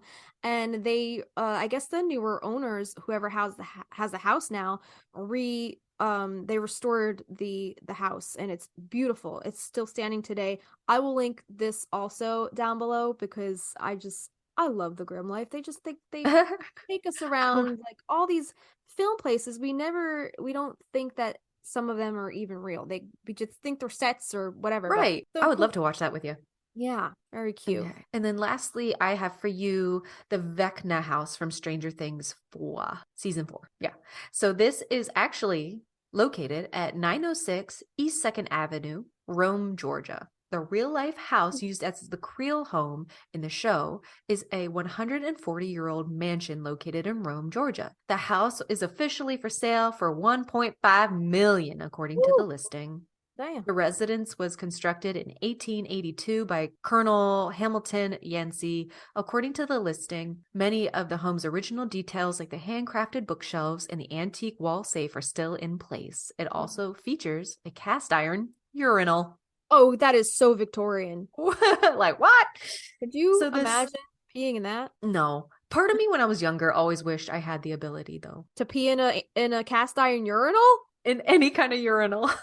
I was like, it seems so convenient. That's weird. Okay, we're going to move on. We'll just move on because of the awkward situation. This 6,000 square foot home has 7 bedrooms and 7 bathrooms, according to the listing. And there's also a guest house behind the main house. So there you go. Rome, Georgia. Cool. Yeah. Yeah. Georgia's got a lot of really cool houses.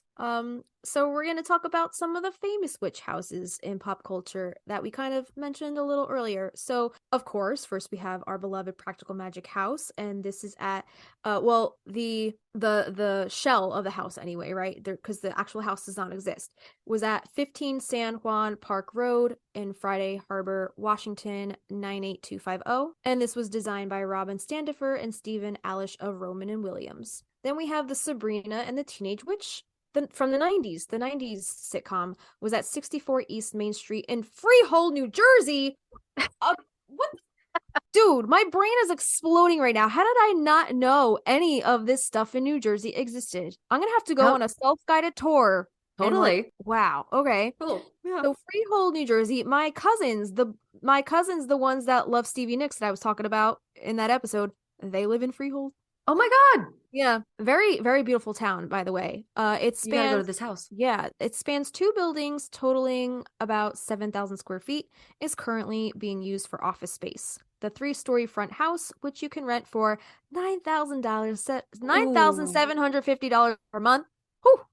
Features a full kitchen and several oversized workspaces, while the smaller rear structure, available for $3,200 a month, contains a kitchen, 5 offices, and 2 bathrooms. Well, it seems like it's like used commercially, so I guess that kind of makes sense. But New Jersey is fucking expensive. They have placed the property for sale for $1.95 million. Next, we have The Chilling Adventures of Sabrina, which is the newer Netflix series. So this was built on, I love that house too, by the way. This was built on a private property in North Langley, British Columbia, inspired by Salem's House with the 7 Gables.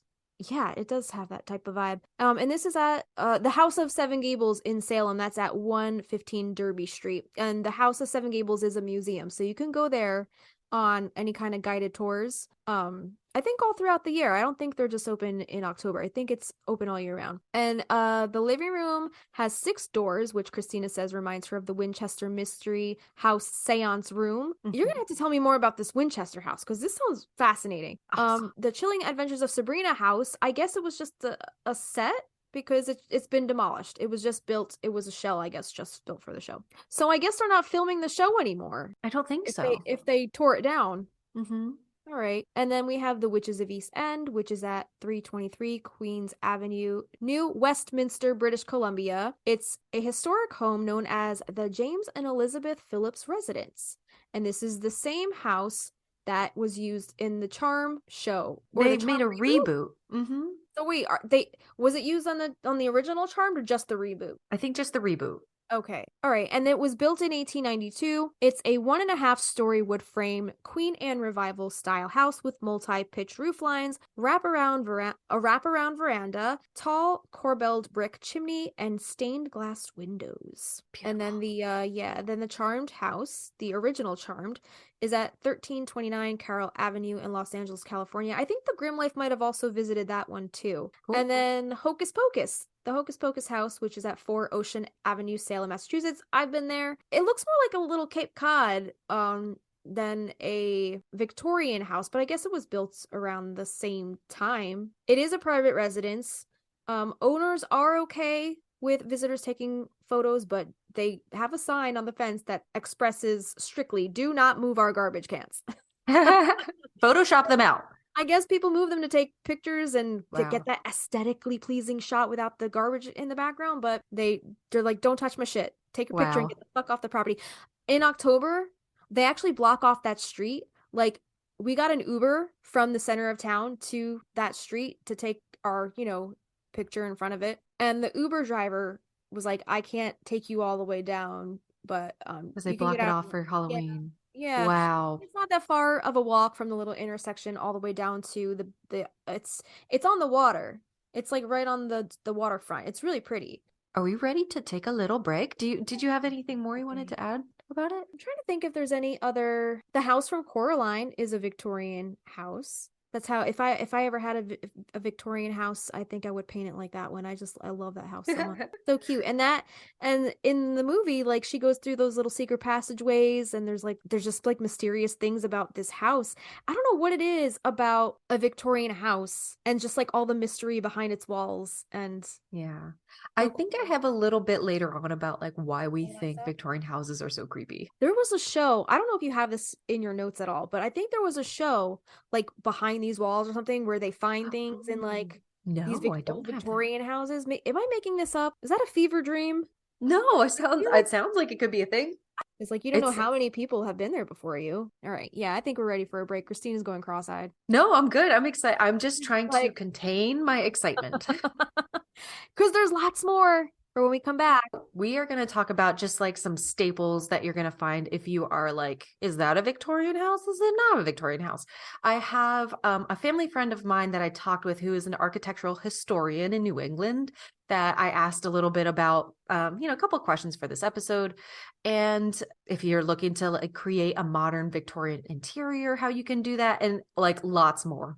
So hang on to your tits. We'll be right back. You're listening to Magnolia Street Podcast. All right, so we want to do a card pull. Did we do the house card for the house episode? I think we did. Did we? Yeah. Right, let's see what we got today. I will apologize right now to listeners. I know I verbalize my excitement in a particular way. And I'm sorry that every other time, like in the mic, I'm like, oh, Justina. My favorite meme, I don't think we ever posted that one. Did we ever post the one that was like trusses? No, we didn't. We could post that for this one. We could post it for this one. Yeah. Okay. Awesome. All right. Here, let me shuffle up a guess. Shuffle up a guess. Tell me when to stop. Okay. Stop. Ooh, auras. Oh, auras. That says firefly. Oh, no, but on the bottom it said it says auras and observe. But okay. Yes, it is a firefly. Yeah. Cool. That's really pretty. We haven't had that one.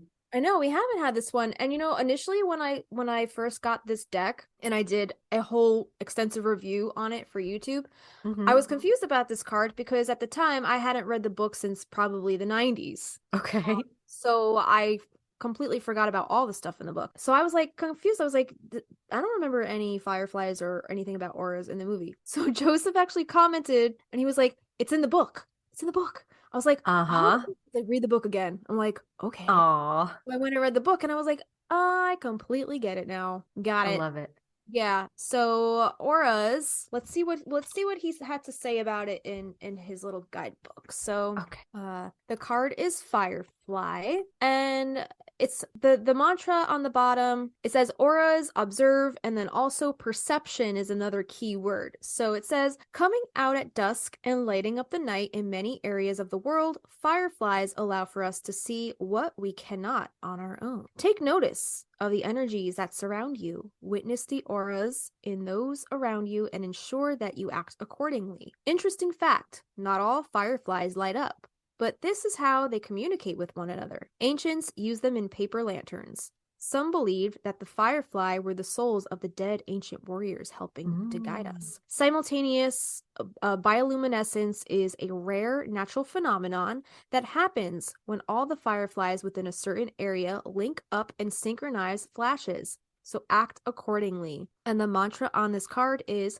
I am aware of and see the energies around me. And what can I make of this card in reference to this episode? I think the line where it says fireflies allow for us to see what we cannot on our own, take notice of the energies around you. That's kind of the same, like when you walk into a Victorian home, and we were just talking about this before the break, like you don't know who lived in those walls before you stepped in there centuries later, what kind of spirits are in there, what kind of energies are surrounding you, what kind of secret passageways, what little rooms are you not seeing, right, at a what can your naked eye, what is that not seeing? So I'm just thinking of all those little intricacies that a Victorian home kind of has.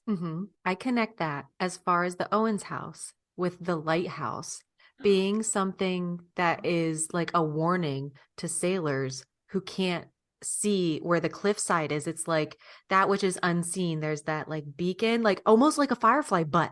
Like that beacon in the night, like showing where safety is or where danger is. But did you know that fireflies, there are some female fireflies that they have a specific signal pattern. Okay. Did you watch Where the Crawdads Sing? No. She talks about it in that movie. It's really good. I have to. I know I've been hearing so much about it. I need to. It's really watch good. it. Yeah. All right. And but there are some females who can change their pattern to mimic other ones, and they basically use it as like a trap to ensnare like a mate and then kill them. Oh, that's fucking metal. It's so cool. Fucking women.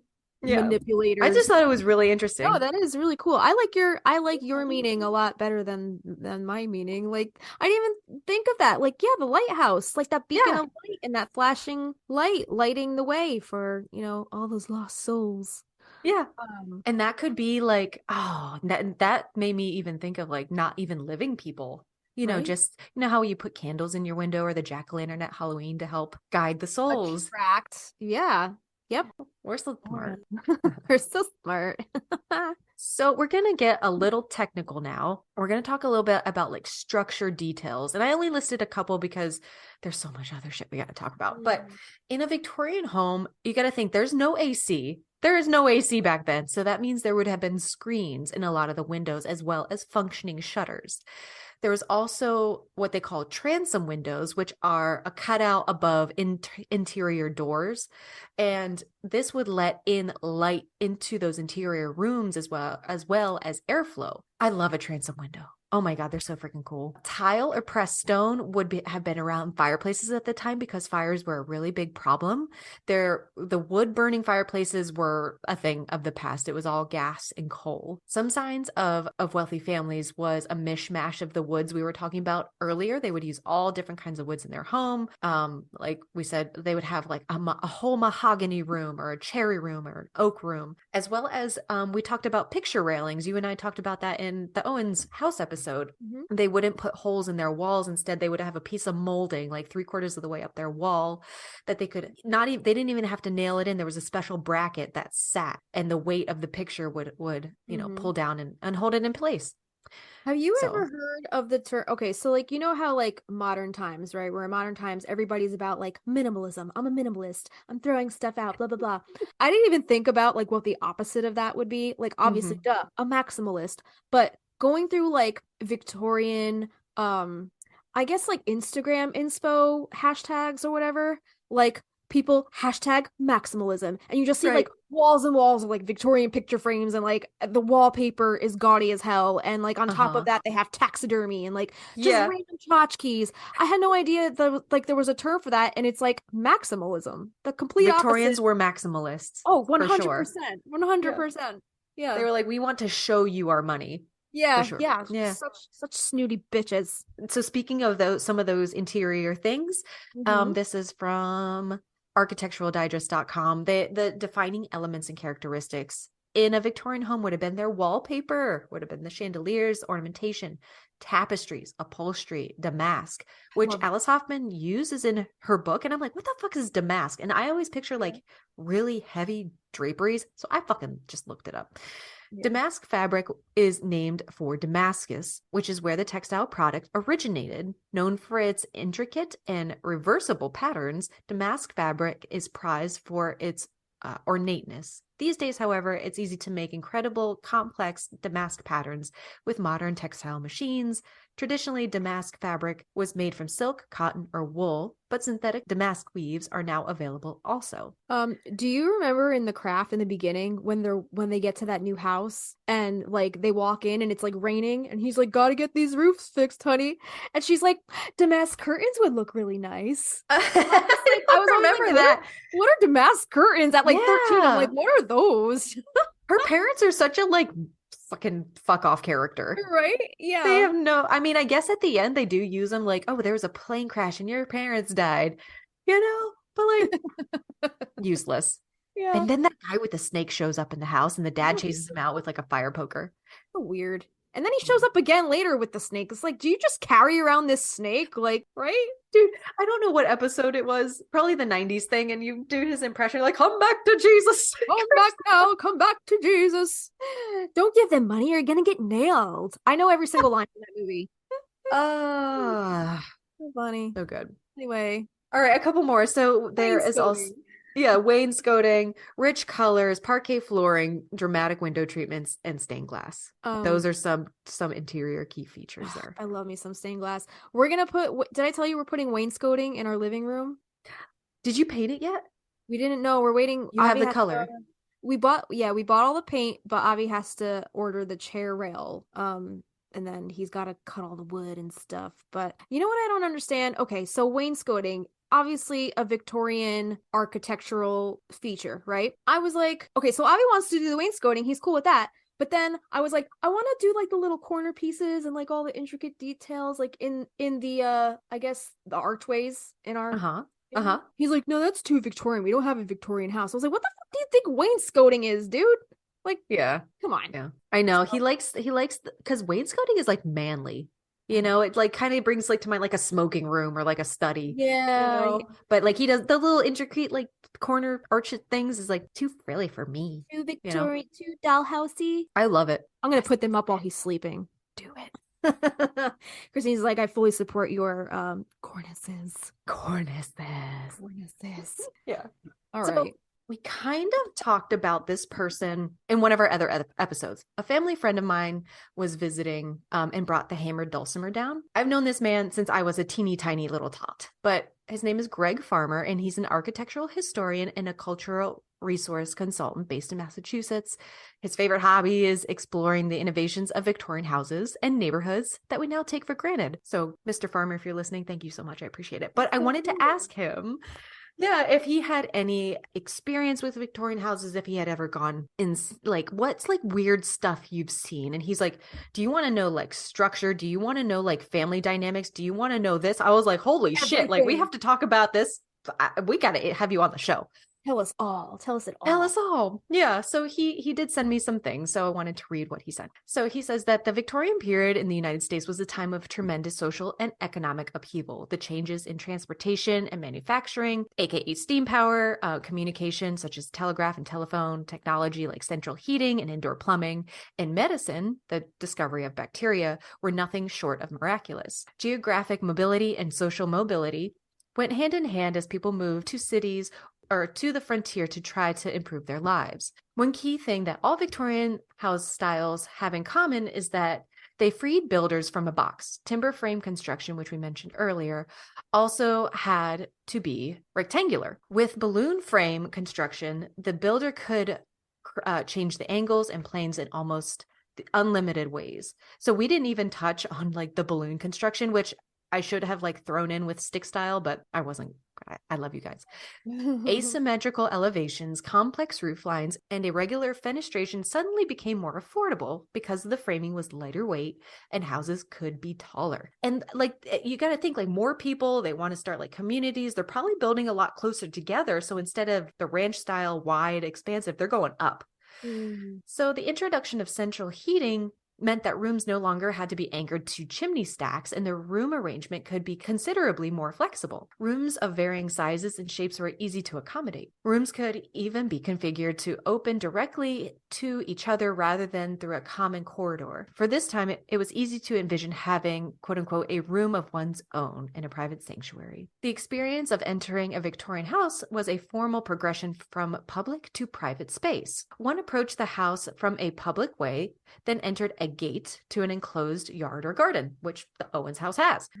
Steps then led up to a porch, a semi-public place that was visible but not freely accessible. The front door typically opened into a shallow vestibule where a second set of doors led to a main hallway. If invited, the visitor could enter the parlor or one of the other formal rooms in the front of the house. Family members and close friends might be ushered to the less formal family spaces or even the private space upstairs. At the back of the house, the service spaces where contact with servants and with children was carefully controlled, like we talked about. So what makes Victorian houses spooky to us? I love that he added Here we this. go. All right. Number 1, speculation. Do you want to read these? Sure. All right. Tell us why they're spooky. Strap in here. All right. This is going to be a bumpy ride. So speculation. What you see on the outside gives you very little clue to what's on the inside. Kind of what we talked about before. The plan of the house and the uses of the rooms are not really deduced from the outside appearance. Many Victorian houses had blind windows, closed shutters on the outside of the house that preserved the rhythm of the exterior design and suggested a window or door, but with no actual opening behind it. Very mysterious. Yeah, very mysterious. Number 2, visual complexity. The panoply of colors, textures, and interior furnishings made it very hard to take in a room at a glance. The sensory overload was an intentional way to show off the owner's fine taste. What did we say that what the term for fine taste was before? An arbiter of taste. An arbiter of taste. But it also allowed for many and far-reaching conversations with guests. So basically every single thing on the walls, on the tables, on the shelves, every single thing was a conversation piece, basically. Right. Like they just wanted you to acknowledge their wealth. Exactly. Hashtag maximalism. Yeah. Number 3, the element of surprise. Because of the irregular floor plan, a visitor could never be sure what was behind any particular door. Was it a closet, a stairway, another room altogether? Tall Victorian houses like the Gothic Italianate, Second Empire, and Queen Anne styles were often designed with a natural updraft for ventilation. That could cause doors to creak open and suddenly slam, or a window sash to suddenly drop. Oh my God, that makes sense. Wow. Oh my goodness. So even if the place wasn't haunted, it sounded haunted because doors and windows were just slamming left and right. So hashtag ventilation. Number 4, ancillary spaces. Attics and basements tended to be much larger in Victorian houses, partly to accommodate the new heating, plumbing, and electrical systems. These were spaces that most people only rarely had occasion to enter. The basement held mechanical secrets, the hidden systems of the house. The attic held memories that were tucked away, but not yet discarded. Both spaces tended to accumulate more material over time. A Victorian house is a hoarder's dream. There's so many crevices to shove shit, like... Yeah.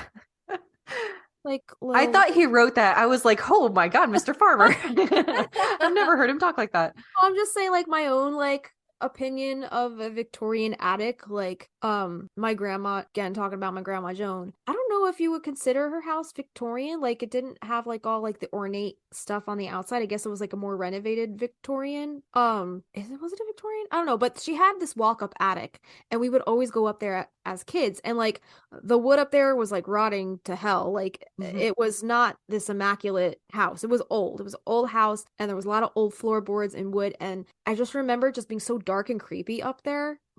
But she would just like have like just old junk just thrown up there, and then we would just rummage through it and we would play up there for hours. It was just so fun as a kid to explore stuff like that, you know? Oh, it's a dream. And you got to think if they are utilizing those mansard roof styles and trying to like attain that third floor kind of space, that third floor is going to span the house like square footage. So it's going to even have like all like the wings and the corners and all that stuff. It's not just going to be like your standard square box.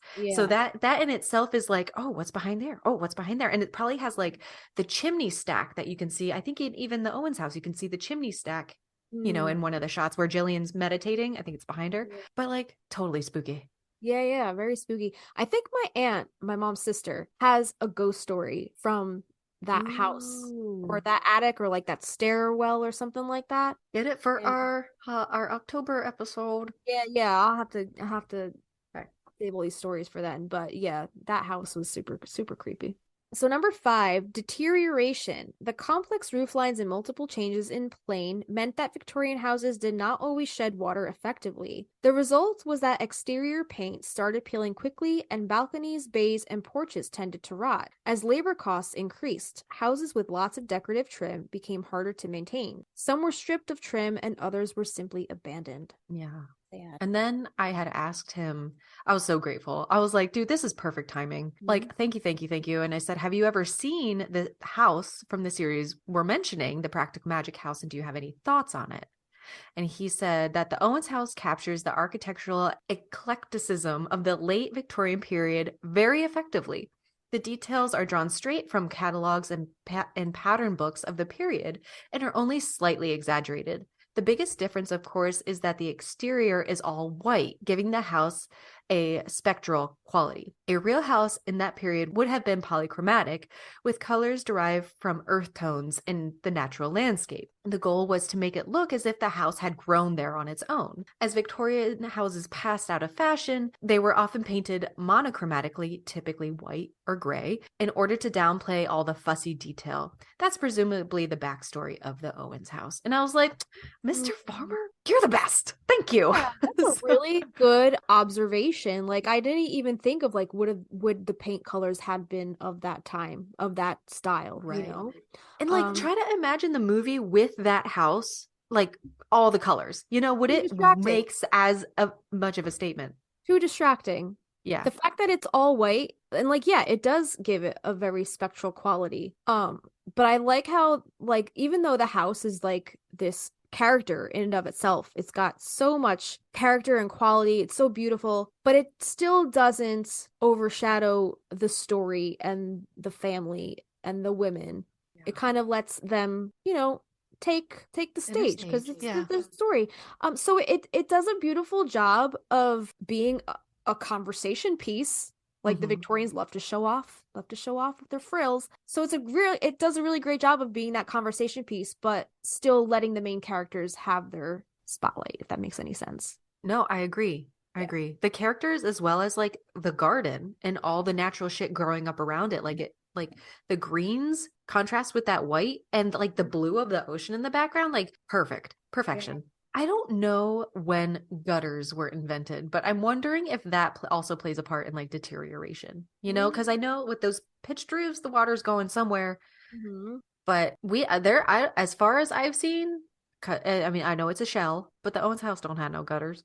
No. And it's raining all hell that night they bury Jimmy. Yeah.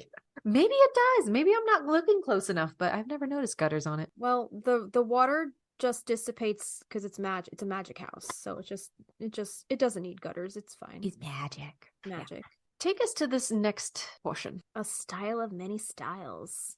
This is from study.com. All right. So this says the era reflected a blending of many diverse cultural sources and numerous revivals, which evolved over a long period of time. While Gothic revival dominated the early part of the era, Romanticism was favored in the middle period and arts and crafts near the end of the era. Several designers created frameworks for the organization of important elements that gave the style balance, cohesion, and longevity. Victorian home decor is an ornamental and lavish style that represented high status during the Victorian era. Rooms could contain a mix of historical styles like pulling decorative ironwork from Gothic revival architecture or fleur-de-lis drawn from medieval influences for decoration. This eclectic nature of the design combated the idea that when it came to Victorian decorating, an undecorated or bare room was an indication of lack of taste. Arbiter of taste. It's not an arbiter of taste, you peasant. Philistine. Therefore, these highly decorated Victorian rooms contained opulent furnishings, tapestries, patterned wallpaper, rich colors, flowers, and sentimental pictures and drawings. Victorian interior design, along with the Victorian era, owes its name to Queen Victoria, who was on the United Kingdom's throne when this style rose to prominence. Here are other key points in the timeline of this design style. So, prosperity in the Victorian era. The Victorian era aligns with the reign of the UK's Queen Victoria and refers to the period between roughly the 1830s and the early 1900s. The Victorian era came on the heels of the Industrial Revolution from 1760 around 1840, or to around 1840, and throughout the 19th century and 20th century, technology advancements continued to make it possible for many household items, including decorations, to become cheaply mass-produced. Opulence among the middle class. With furniture, art, fabric, and decorative arts suddenly accessible to common people, for the first time, many middle-class homeowners were able to invest in the decor and design of their residences. People stuffed living spaces with beautiful objects, wall art, shelves of trinkets, and furniture, contributing to a, quote, busy look that became characteristic of Victorian design, particularly in contrast to modern minimalistic styles, which we talked about this earlier. Hashtag maximalism. Yeah. So, emergence of individual style. More than a simple show of wealth, Victorian era style was a way people could showcase their personal tastes and incorporate trends from Asia, Northern Africa, and other continents. Victorian interior design gained popularity because it presented the opportunity to showcase one's uniqueness and allowed for distinctive design choices. Kaleidoscope of colors and patterns. The era was defined by rich colors that came from new painting and dyeing techniques. Previously, colors were created from vegetable-based dyes, resulting in muted, earthy hues. With the invention of aniline dyes, the Victorian era featured bold colors that people were eager to use in beautiful plaids, stripes, damask, and florals in the form of wallpapers, curtains, and upholstery. One of the popular architectural styles that came from this era was the Queen Anne style, a revived form of architecture from the time of England's Queen Anne, who ruled from 1702 to 714. The style was distinctive in North America for its decorative details, corner towers, expansive porches, and patterned walls. The style evolved from early English designs into a variety of forms and regional variations. You never said which style you liked the best. Oh, which style do you like? Which one was the Queen Anne? Which one did we say that was? The Practical Magic House. I guess that would be it. I don't know what style the Coraline house is, but I love that house. Okay, I don't know. You know what? I would have to see like all of them side by side. Yeah. To make an informed decision, because right now I'm like reading a lot about all of this. It's kind of hard to get a mental picture of what all of these look like. You're right. Yes. Yeah. I mean, if you're not a Victorian architecture connoisseur like you probably no. That's why I put hashtag your head. Okay. No. I'm also partial to the Villa Coola. I don't know, because I just Pippi Longstocking. In the movie, it looks like such a dump. It really looks like such a dump, but in real life, it's so gorgeous.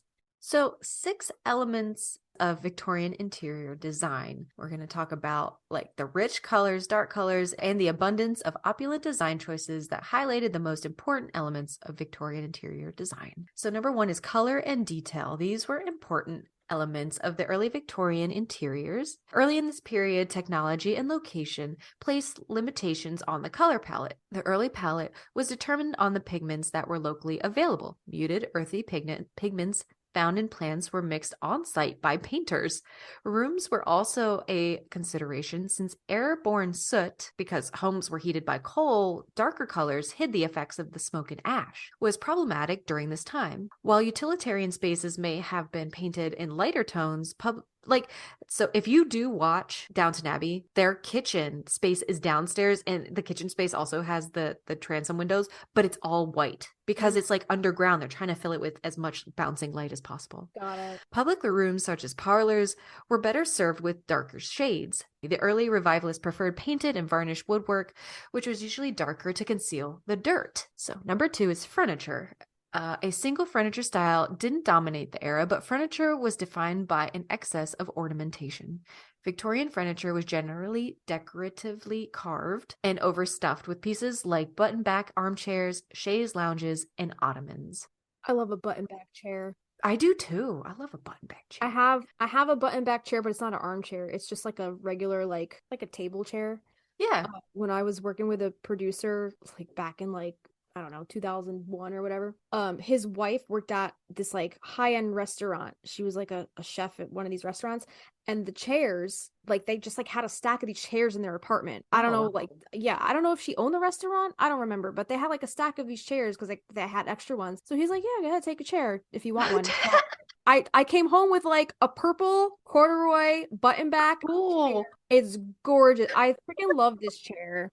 It's at my parents' house. My mom uses it now to sit at her little desk and do her puzzles. It's it's a comfortable chair. Apparently these were like really expensive, like high-end chairs. It's like take a penny, leave a penny. Yeah, they were like probably a few $100s for one chair. And they just gave me one for free. And I still have it. Does it have a maker's like stamp on the bottom? It might. I'll check. You gotta look that shit up. That might be worth some money. It might be. I don't think I've ever looked at the bottom of the chair, but sorry, Mom. I'll take a look. Gotta pay off my DVD purchase. I'm not selling that shit. So number 3 is lighting. Essential to the design style are lighting fixtures and candles. Girl, we're going to talk about this thing later called a gasolier. Watch out. Okay. It's exactly what it sounds like. What is that? Oh my God.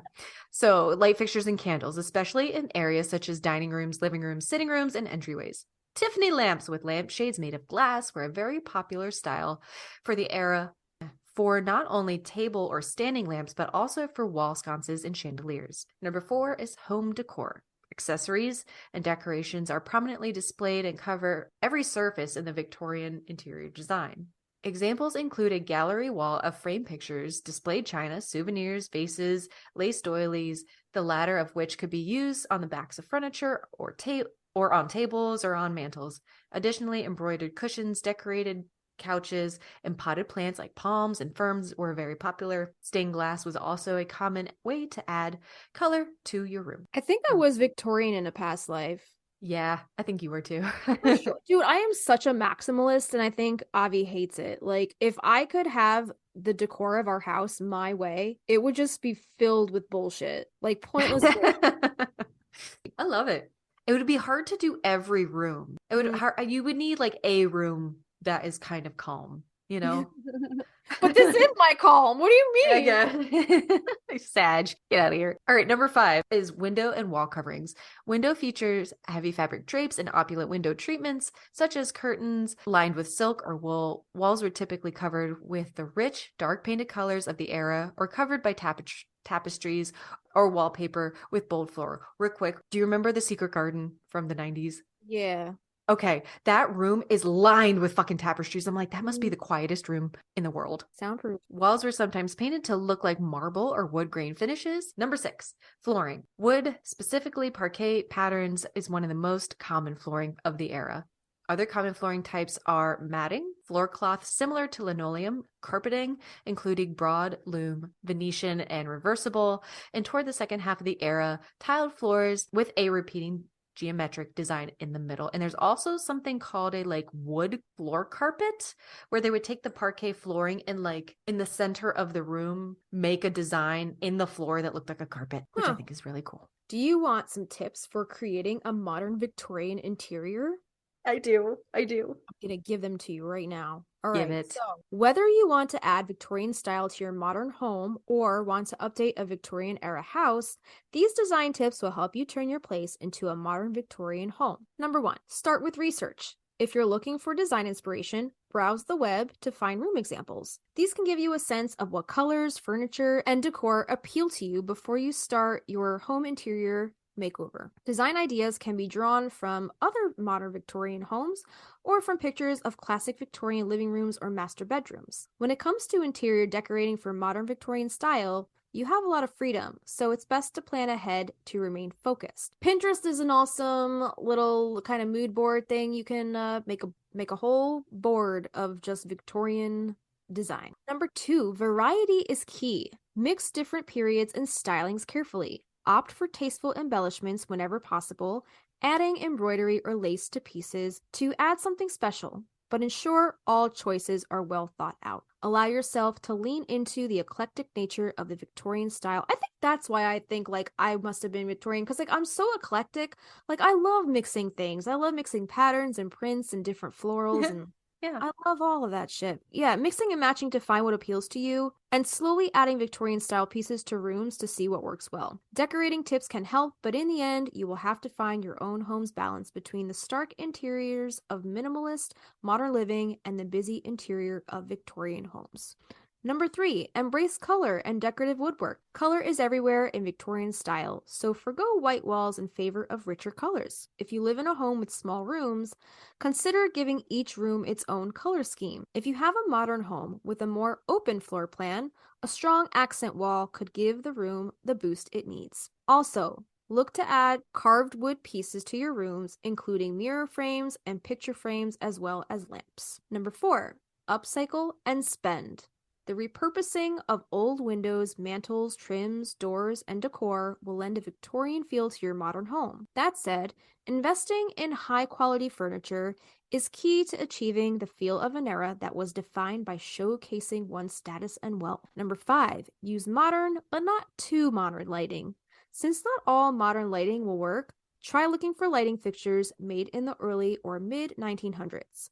Some options could be pieces that feel inspired by mid-century or Scandinavian modern influences, or French fixtures from around the 1930s to the 1960s.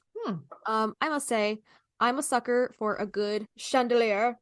Oh, So- wow. You even have like the medallion up there. Mhm. Cool. Yeah. See what I mean? I'm so fucking extra in this little box of a room. Like It's beautiful. I gotta have this thing up here. I also have a chandelier in my walk-in closet, but my walk-in closet's small. It's small. It doesn't need a chandelier. Oh But guess my who wants God. one there? Me. So it's not the same chandelier. It's more wrought iron, but still has the crystal hangings because I love me some bling. You must sparkle, baby. I tell you, I am a maximalist to the highest degree. That's awesome. My husband just rolls his eyes at me. So number 6, go above and beyond. If you're really looking to put in some work, remodel to add architectural details such as built-in bookcases, crown molding. What's this? A dado rail? I've never heard of that. Have you heard of Oh, I'm gonna look that up. dado or dado? D-A-D. I've heard of a dado, like a dado blade cuts a Maybe- specific maybe- type of maybe it's design. different. All right. Dado rails, which are another type of molding. There's your word, Kristina. Cornices. Yeah. Cornices. It's like a chair rail. Okay. It's a chair rail. Okay. Yeah. Cornices, wainscoting, or paneling to your rooms. While complicated to undertake, a remodel can make your overall vision a reality. So I guess, in essence, we will be adding our own little Victorian touches to our living room because we're going to put in Yeah. wainscoting very soon. So, Yeah. yeah. Justina, Hmm? you are an arbiter of taste. Am I an arbiter? I just need just make the t-shirts already. I'm not kidding. It's going in our shop.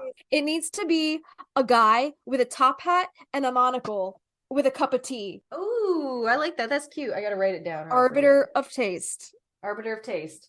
I love Put it. it on the back of this bill. Yes. While you're doing that, I'll just finish reading this section. So, As industrialization spread, ready-made paint became more affordable and color schemes had more variety. Designers experimented with color harmony, color contrast, and the well-loved polychromatic schemes, where multiple colors were used on both the inside and outside of Victorian homes. Elaborate and complicated stenciling and faux arts remained popular throughout the Victorian era. Floors, doors, window sashes, baseboards, chair rails, and dados were made to look like better woods. Many surfaces in Victorian interiors were marbleized, sponged, spattered, and wood-grained. Toward the end of the Victorian era, the arts and crafts movement brought shades matching barks, leaves, stones, and grasses into fashion. Interior woodwork, which may have been the single most important element in arts and crafts design, would be unpainted. We're going to talk about two very important sections of the home. We're just going to cover the kitchen and the bathroom.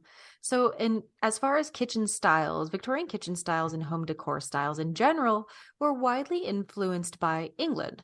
More specifically, the English monarchy and aristocracy provided much of the influence. Designed for everything from textiles to tiles and wood, was ornate and opulent. Typically, wood stains would be dark to complement the rich jewel tones. I love a walnut stain. Oh my God, that's my go-to. I love it dark. Jewel tones of the wallpaper and floral textiles. Wood furniture was also decorated with scrolls and corbels and looked sturdy and heavy. The dark colors were in fashion, but also served the purpose of disguising the dirt and coal dust that was used to heat the homes in the cities at the time. Do you think that's why that parlor It's so in dark. the home is so dark? It's the only room we see with the fireplace besides Sally's, right? But Sally's room is very white. Yeah. Weird. Good point.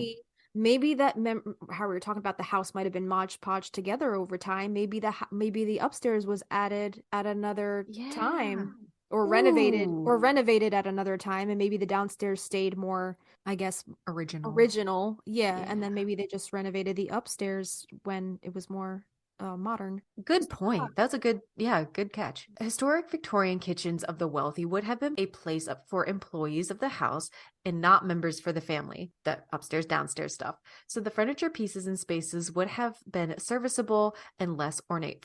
I don't know if I put it in here. I might have, but I know you watched that Farmhouse Vernacular. Yeah. Girl, we got to link her because she has this cool engineering brain of she sets up her farmhouse kitchen in a Victorian style, and it's so utilitarian.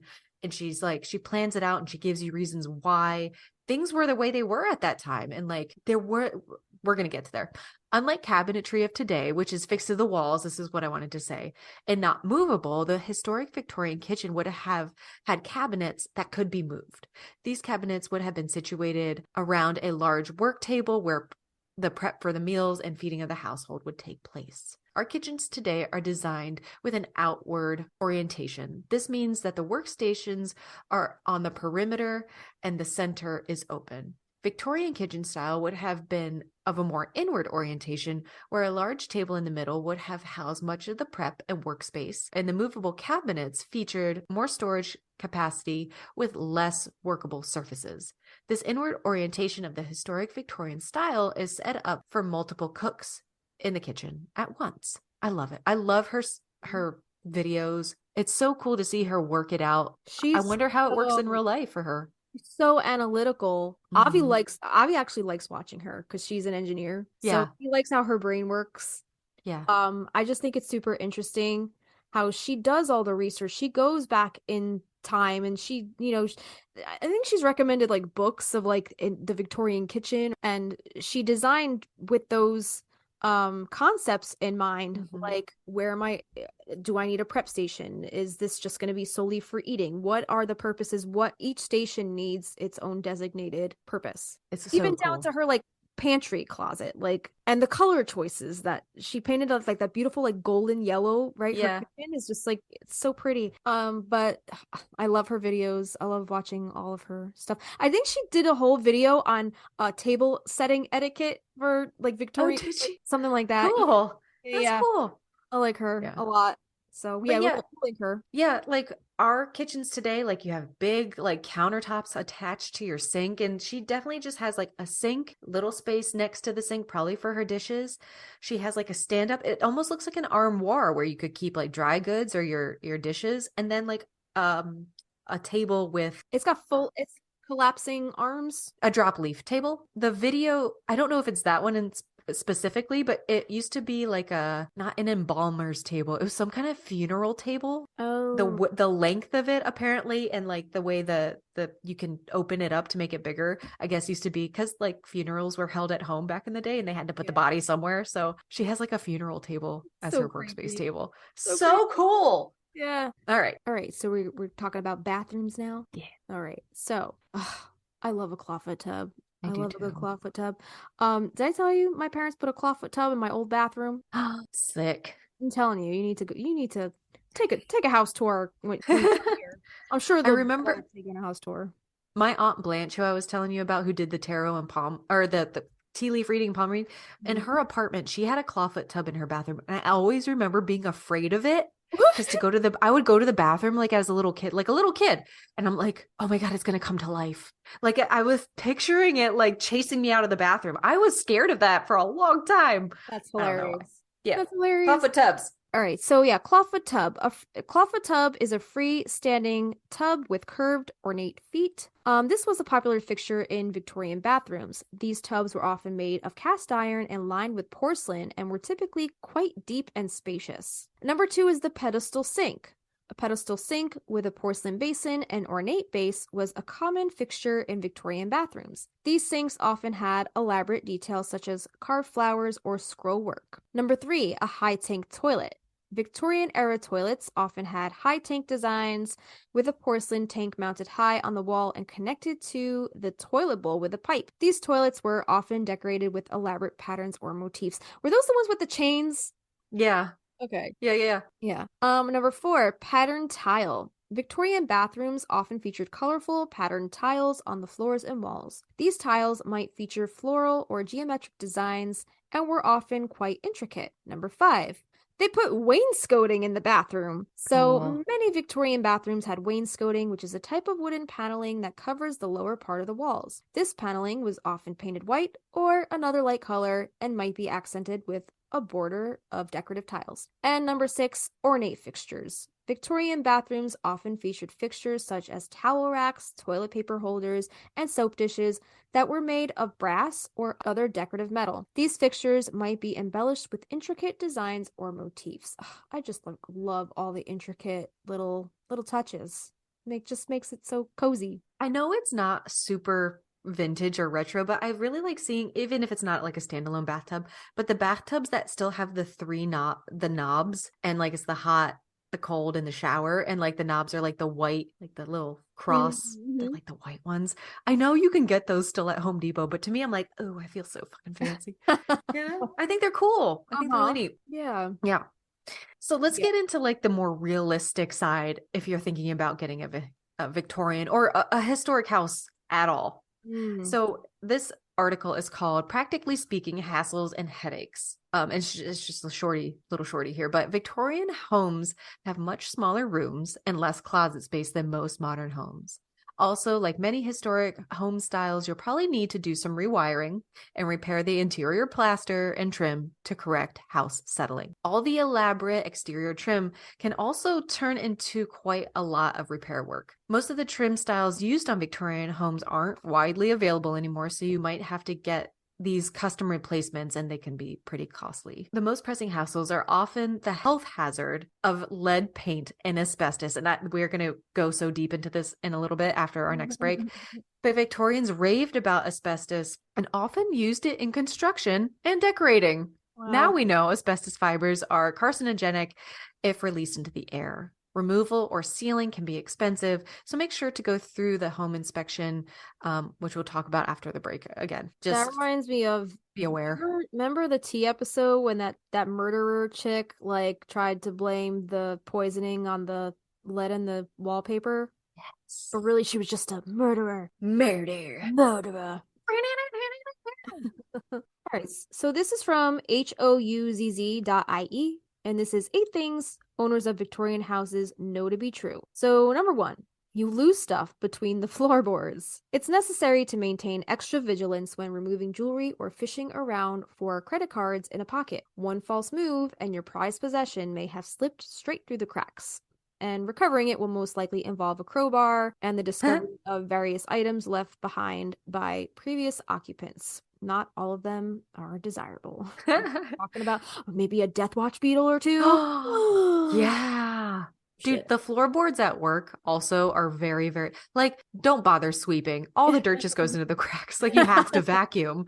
They're so big. Well, Yeah. they come with strange accessories. If you've recently moved into a Victorian house, you may have inherited a small rubber wedge that's used to prevent windows from rattling in a blustery weather. Or it says this vital piece of kit will immediately be lost, only to be replaced with far less effective equivalents, such as rolled up newspaper or an old sock. What? Chimneys can be tricky. Finding clods of black, sooty substance in the middle of the living room rug is nothing new for homeowners with open fireplaces. In Victorian homes, the two reception rooms often share a chimney, so it's possible to light a fire in one room and discover smoke billowing back down in the other. Oh my God. Whoa. Yeah, if this happens, it may mean the feathers have gone. What? I don't know what that means. These are the dividing walls between two flues in a chimney stack. Oh, okay. Chim chimney. I remember that Mary Poppins song. Chim chim chiroo. Chim chim chiroo. Also, they can stay cool in hot weather. You'll enjoy a pleasant temperature downstairs on hot summer days thanks to thick brick walls and a linear layout that maintains good air circulation. There's a positive to all of those winter droughts. However, the wind tunnel effect created by having windows open on both sides of the house can cause excessive door slamming. So those with a sleeping baby, beware. Wide hallways induce jealousy. If your home is on the smaller side, you may be used to warning guests to, quote, take care on the stairs, end quote. Built during the Industrial Revolution, Victorian houses tend to be long and narrow, with skinny hallways and steep staircases, akin to a sheer rock face. Oh, Jesus. They certainly weren't party to any kind of planning consent that required steps wide enough for an actual foot. Yeah. Admire this elegant banistered beauty and dream of having space for hallway storage, or at least to turn around without scraping your shopping on the walls. We'll talk about stairs more later. All right. Golly, so scary. The washrooms run big, so visitors may gasp when they see the size of your upstairs bathroom. Many Victorian houses weren't built with a dedicated washroom, meaning a bedroom may have been converted for the purpose in later years. Large sash windows require little privacy planning to maintain modesty while completing one's ablutions. Try a sheer roller blind or window film. Can we talk about real quick? I was telling you about my Grandma Jones old Grandma house. Jones. My Yeah. Grandma Jones' old house. So their house was so freaking old. Okay, there was, if you were in the kitchen, and you were like, just having a conversation, whoever was in the bathroom upstairs could see there was a hole in the floor. Oh my God. And you could see through, and you could see into the kitchen downstairs. Oh my God. What people were doing in the kitchen. Yeah. That's awesome. Yeah. And they didn't have a laundry room, so the washer and dryer, or the washer as my grandmother called it. Washer. Yeah. Call it a washer. The washer and dryer were in the kitchen. So the kitchen was the laundry room. Okay. Yeah. Next, the fireplaces. So the fireplace alcoves require research. So having spaces into which you can slot furniture can be handy for taking the heft out of bulky pieces, such as a chest of drawers. However, if you live in a Victorian house, you probably have played a game of alcove roulette when searching for furniture that fits into fireside nooks, each one differently sized, even within the same room. Oh my God. This would drive Avi nuts. I bet it would. Take a tape measure when shopping, or better still, hire a carpenter to create some bespoke storage. Oh my God. Wow. You should have seen him trying to hang the bathroom door. We got a new bathroom door for the bathroom on the other side of this wall. Apparently the door frame was crooked, and he spent like a friggin' week trying to hang this door, trying to get it straight. And I'm like, dude, the walls are crooked. You're not gonna get it straight. Just hang it and be done with it. He and Aaron will have so much to talk about. Nothing in our house is square. Nothing. I made Aaron hang 3 new doors here. Nothing's square. Wow. Anyway, so the last one in this list is you'll be close to next door. So the nature of a Victorian terraced and semi-detached house, basically they're a mirror image of each other, so that either your back door or your kitchen window will probably be near to that of your neighbor.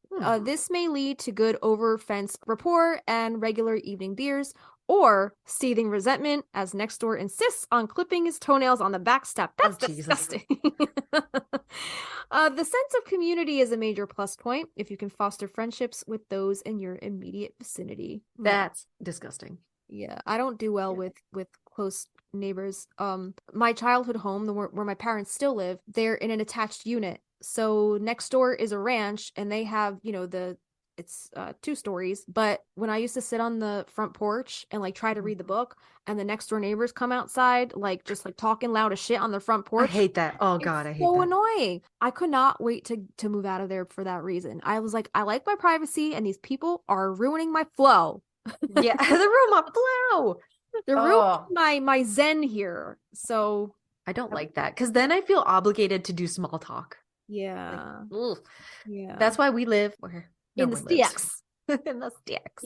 I really wanted to move into like a Gilmore Girls town. There's towns around here. There's a small town. And I was like, I want like Christmas carolers and like trick-or-treaters and like people. Like, but Aaron was like, you don't want that. So when we found this place, I was like, you are right. And I want a Wisteria Lane, but do I? No, because I hate nosy neighbors. Yeah. Yeah. Even our neighborhood, I love my neighbors, Yeah. and they're all the same family, but they all gossip about each other. Oh my God, I'm sure of it. I'm sure. So funny. Dude, Avi's so nice to he goes over, he talks to the neighbors, he starts a conversation with people. I don't talk to people. I don't talk to anybody. Like, I see them from my front door and I go, hello, and that's it. I go right back in my house. I don't see nothing. I don't know nothing. No, when you know two toes Tony, you gotta keep to yourself, or you'll be swimming with the fishes. Shit, I ain't no rat. I ain't no snitch. I ain't no snitches get stitches. That's right. All right, guys, we're gonna take a quick break. We have a little bit more. When we come back, we're gonna do like my favorite. This is the thrilling, exciting, and interesting to me, the hidden killers of a Victorian home. This was a 2-part kind of series. You can find it on YouTube. We'll link it, but I tried to sum it up. And then we have a little tiny bit about the Victorians themselves. Justina found Victorian slang from like 6 months ago. I haven't looked at it because I want her to surprise me with it. That's going to be so much fun. I can't wait to do that. Yeah. All right. We'll be right back. Hey, we're the Stinas, and you're listening to the Magnolia Street Podcast. All right, guys, are we ready for some hidden killers? Like, for being on the edge of like what they thought at the time was like technology and the Industrial Revolution. Like it makes me scared now to, I've had Botox, I've had, like this and that. And I'm like, but am I killing myself? Because at the time, the Victorians were like, this is the elite of technology and home ownership. But a question, Jesus Christ, how much research were they actually doing on any of this new stuff that they were rolling out? Like, in order to put Botox into your body, like that's got to be approved by the Federal Drug and Administration, right? Was there an FDA at the time? There was no FDA at the time. Right. I'm pretty sure that's a pretty new concept. So we are very fortunate to live in a day and age where like we kind of are doing a little more research to back it up before we go exposing ourselves to it. So I know, but you still never know. Like a couple years ago, they said those Juul cigarettes were more healthy for you than actual cigarettes. It's the same fucking shit. You're still putting smoke in your lungs. It's still nicotine. Yeah. So yeah. Totally right. Yeah. I guess it's all relative, right? The hidden killers of the Victorian home with British historian Dr. Susanna Lipscomb. So Dr. Susanna, I love her so very, very much, is a professor emerita. And I didn't know what emerita meant, but it's a woman who is the former holder of an office. So she's a former professor, I guess, at the University of Roehampton, London, a fellow of the Royal Historical Society, the Higher Education Academy, and the Society of Antiquities. Like, how fucking badass. That sounds fancy as fuck. I know. And has for many years contributed a regular column to History Today. She has written and edited a number of books, presented numerous historical documentaries on TV, and is the host of the Not Just the Tudors podcast. Oh my God, I have to go find that now. From History Hit. She is also a royal historian for NBC. So she is the presenter of this show. However, there's a woman called Dr. Kate Williams, who is a British historian and author, and she also appears in this show. And I just love these two women. I feel like you would recognize Dr. Kate Williams. She has like super, super curly, beautiful ringlets, blonde, very long blonde hair, and she does a lot of documentaries for BBC. Okay. All right. So the first one we kind of alluded to earlier, and that is death by wallpaper. So the introduction of oil and gas lamps at the time and the abolition of window taxes meant for that the first time the Victorian middle class could put deep, vivid colors into their walls. I don't know what a window tax is. I didn't look into that. Yeah, I don't know. Manuals like Castle's Household Guide, which told the Victorians how to do everything, outlined principles of good taste and told them which patterns of what to buy. A window tax was a property taxed based on the number of windows in a house. Oh my God. Could you imagine being taxed on the amount of windows you have in your house? Wow. I wonder why that was. It was a significant social, cultural, and architectural force in England, France, and Ireland during the 18th and 19th centuries. To avoid the tax, some houses from the period can be seen to have bricked up window spaces. Nuts. That is crazy. I've seen that on older buildings, but I didn't know that was I thought it was just like oh, we don't need this here anymore, or they wanted to add, somebody was going to add on, and they needed to block it up. Pay the tax. That's nuts. They didn't want to pay how much they didn't want to the pay tax was? the troll toll to get into the boys' hole. The boys' hole. I thought you were going to say Tony Two tax. Tony Two tax. Yeah. So it doesn't say how much the tax was. I guess it depended on the region you were from. I don't know. There's a whole Wikipedia page. If you guys really want to know about window taxes, we'll link this below. I do.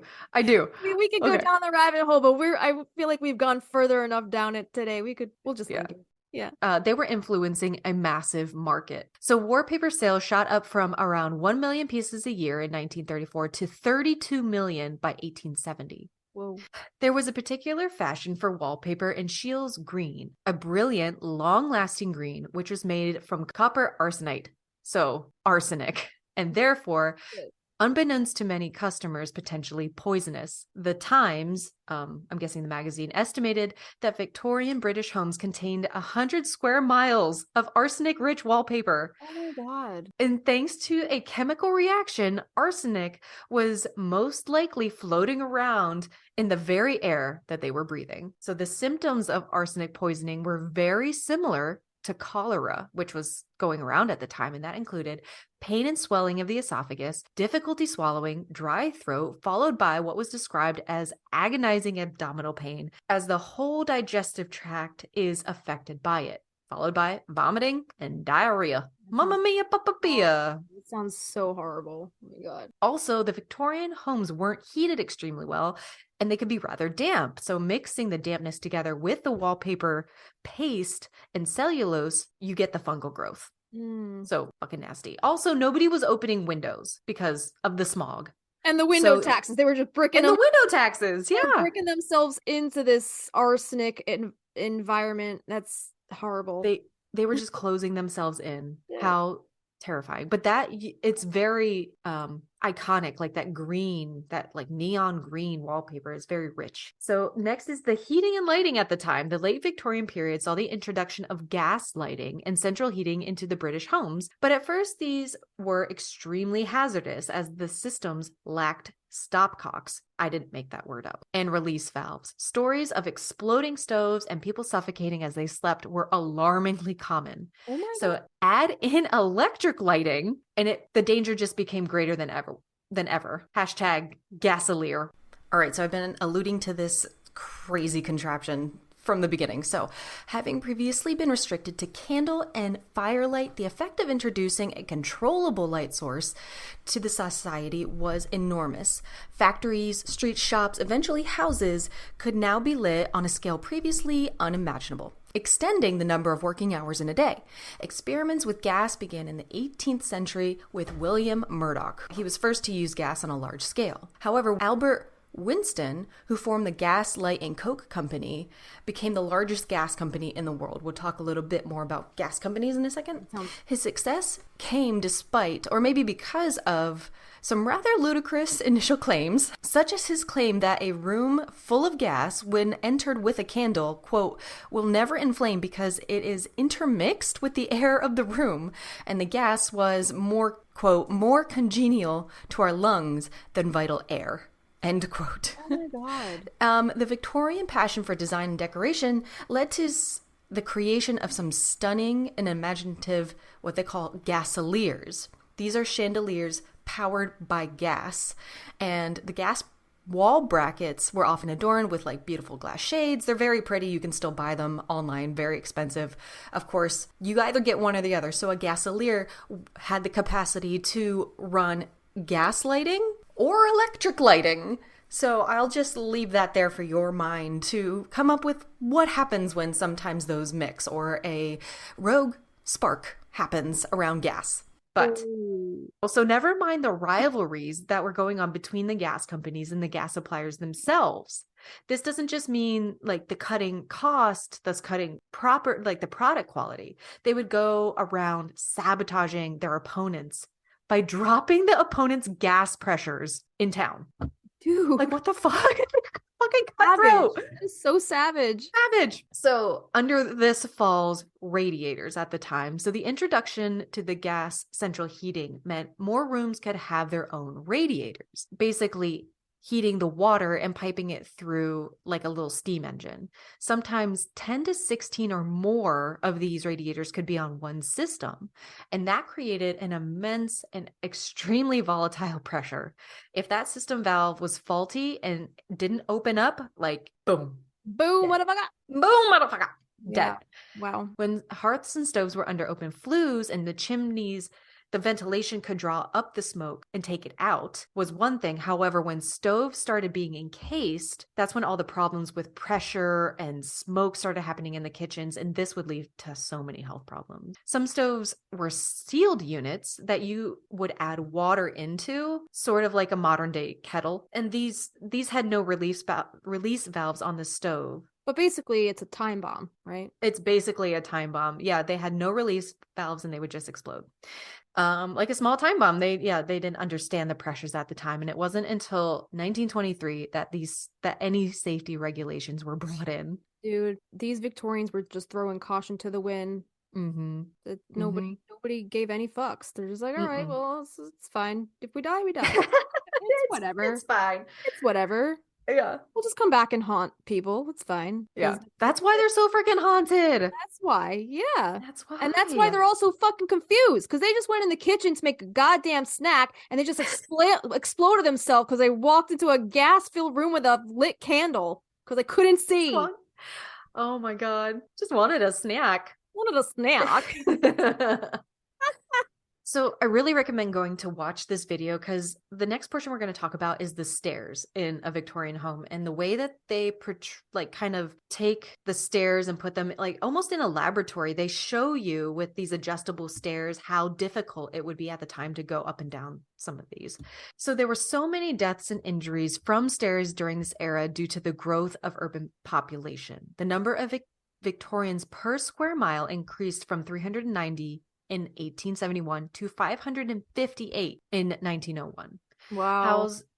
Houses were being thrown out and packed into smaller plots with little concern about regulation and standardization. Like we talked about, like they're going up so fast, they're being put together, they're not sprawling, they're going to go up. So the way that the house style changed made them much narrower with a ceiling height that could be from 10 to 11 feet high. And this, remember when we tried to do the math for the Owens house height, the Owens house room's height?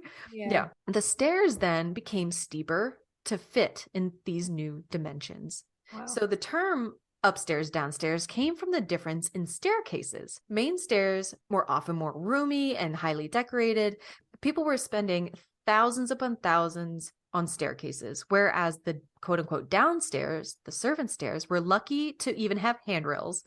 And sometimes these rises, that's the height of the step, of 9 to 12 inches. The staff, their the step height was 9 to 12 inches, where the standard building code for a rise maximum was 7 inches. It could only be 7, and theirs was 9 to 12.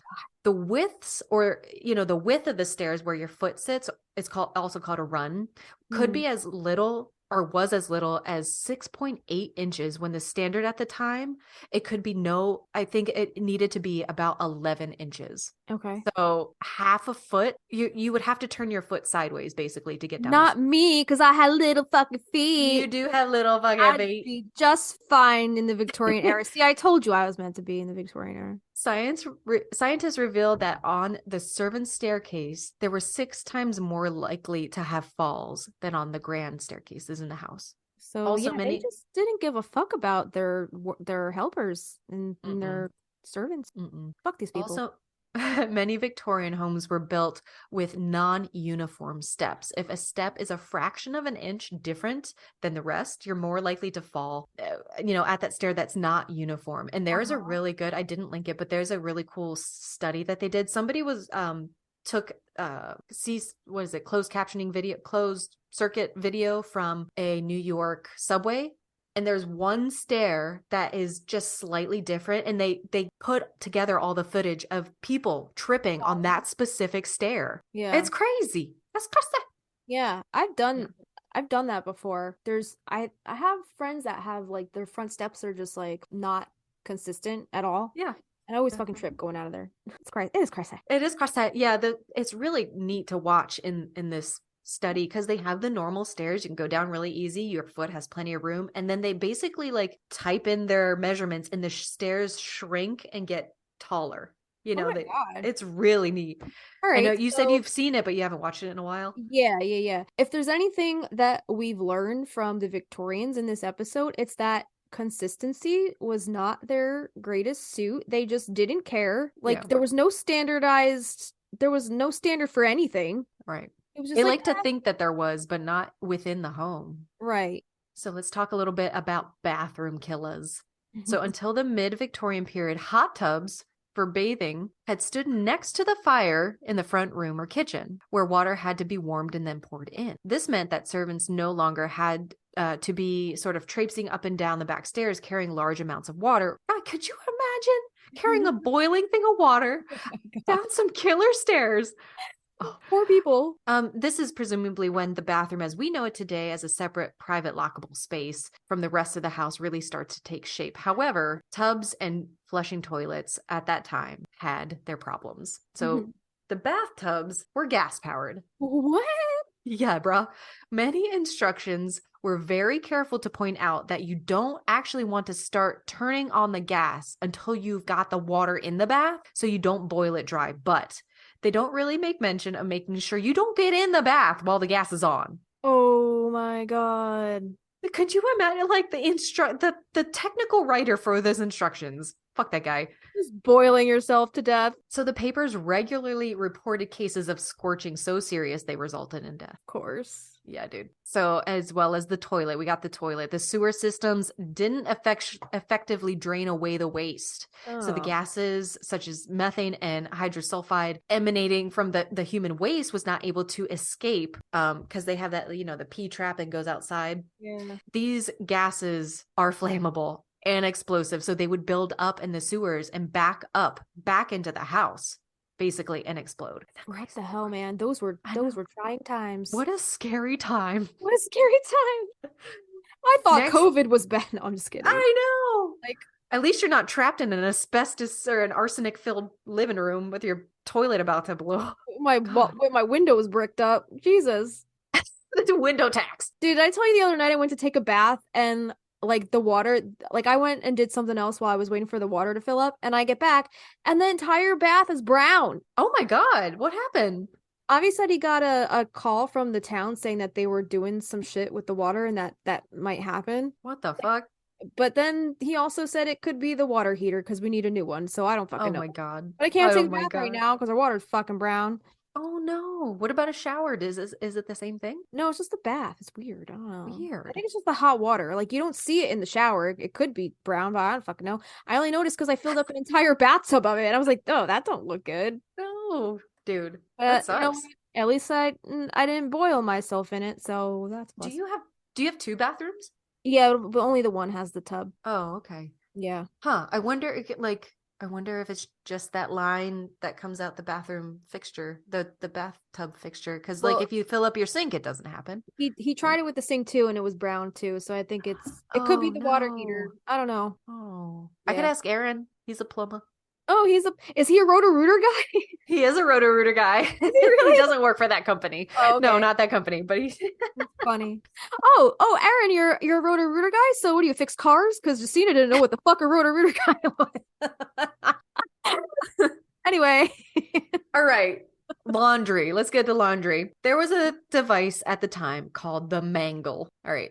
And this was a piece of laundry machinery that aided in basically drying and squeezing out water. So it consisted of 2 rollers on a sturdy frame. Do you know what it looks like? Yeah, Like I think yeah. Mm-hmm. And it's connected by cogs, and in the home version, powered by a hand crank or by electricity. I can already see where this is going. Absolutely. While the appliance was originally used for wringing out water from wet laundry, today mangles are used to press and flatten sheets, tablecloths, kitchen towels, or other clothing from the laundry. But you can just imagine getting your fingers stuck in there, or even how many bro, pieces of clothing got stuck in there and strangled people? exactly. I'm picturing even if it's electric and you don't have control of that, Woogie woogie. your sleeve just getting caught or your apron strings getting caught in there. You're just fucking pulled into that shit. That's Dude, horrifying. there was a guy. It wasn't the mangle, but at my shop class in high school, in the print shop, I think there was something. It was like a printer, and it had that same thing, like 2 rollers on top of each other, and he got his fingers cut in there, and it pulled off all his fingernails. Oh Yeah. no. Yeah. No. So All right. anyway, you are not safe. Where are you not safe thus far? The stairs. Anywhere in the house that has wallpaper. Or the anywhere bathrooms. in the house, period, apparently, Yeah. because this Yeah. is fucked. Yeah. Wow. So to get a little more detailed, we're going to talk about food and cleaning products. So food adulteration was big at the time. Apparently, merchants would substitute real ingredients with cheap alternatives that would add weight and increase profit margins. So chalk, iron sulfate, and even plaster of Paris were added. Alum, and that's aluminum potassium compound, usually found now in detergents. Great. Was used for whitening and retains water so that bread would feel more substantial. They would add that shit now found in detergents to bread so the bread felt more hearty. Oh no. Oh, thank you for pacifying me. Oh no. Oh no. All right. Colorants were also a problem at the time. So lead chromate, and that's like a vivid yellow color. What's yellow number 5? Is that I don't know. You know, the colors they put in I don't know, sodas and stuff, like Mountain Dew and food dyes. I wonder. Yeah. Everybody start looking if you have yellow 5. But picture an American school bus. That's that yellow that we're talking about. Okay. Lead So chromate. that lead chromate was being used to color mustard. Shut up. Yeah, gross. Tea could also be contaminated with iron filings, used tea leaves, dust, black lead to make it look black, and green tea could also contain Prussian blue. I'm guessing the powder, and all of these could be lethal. Wow. We need some dramatic ass music behind this.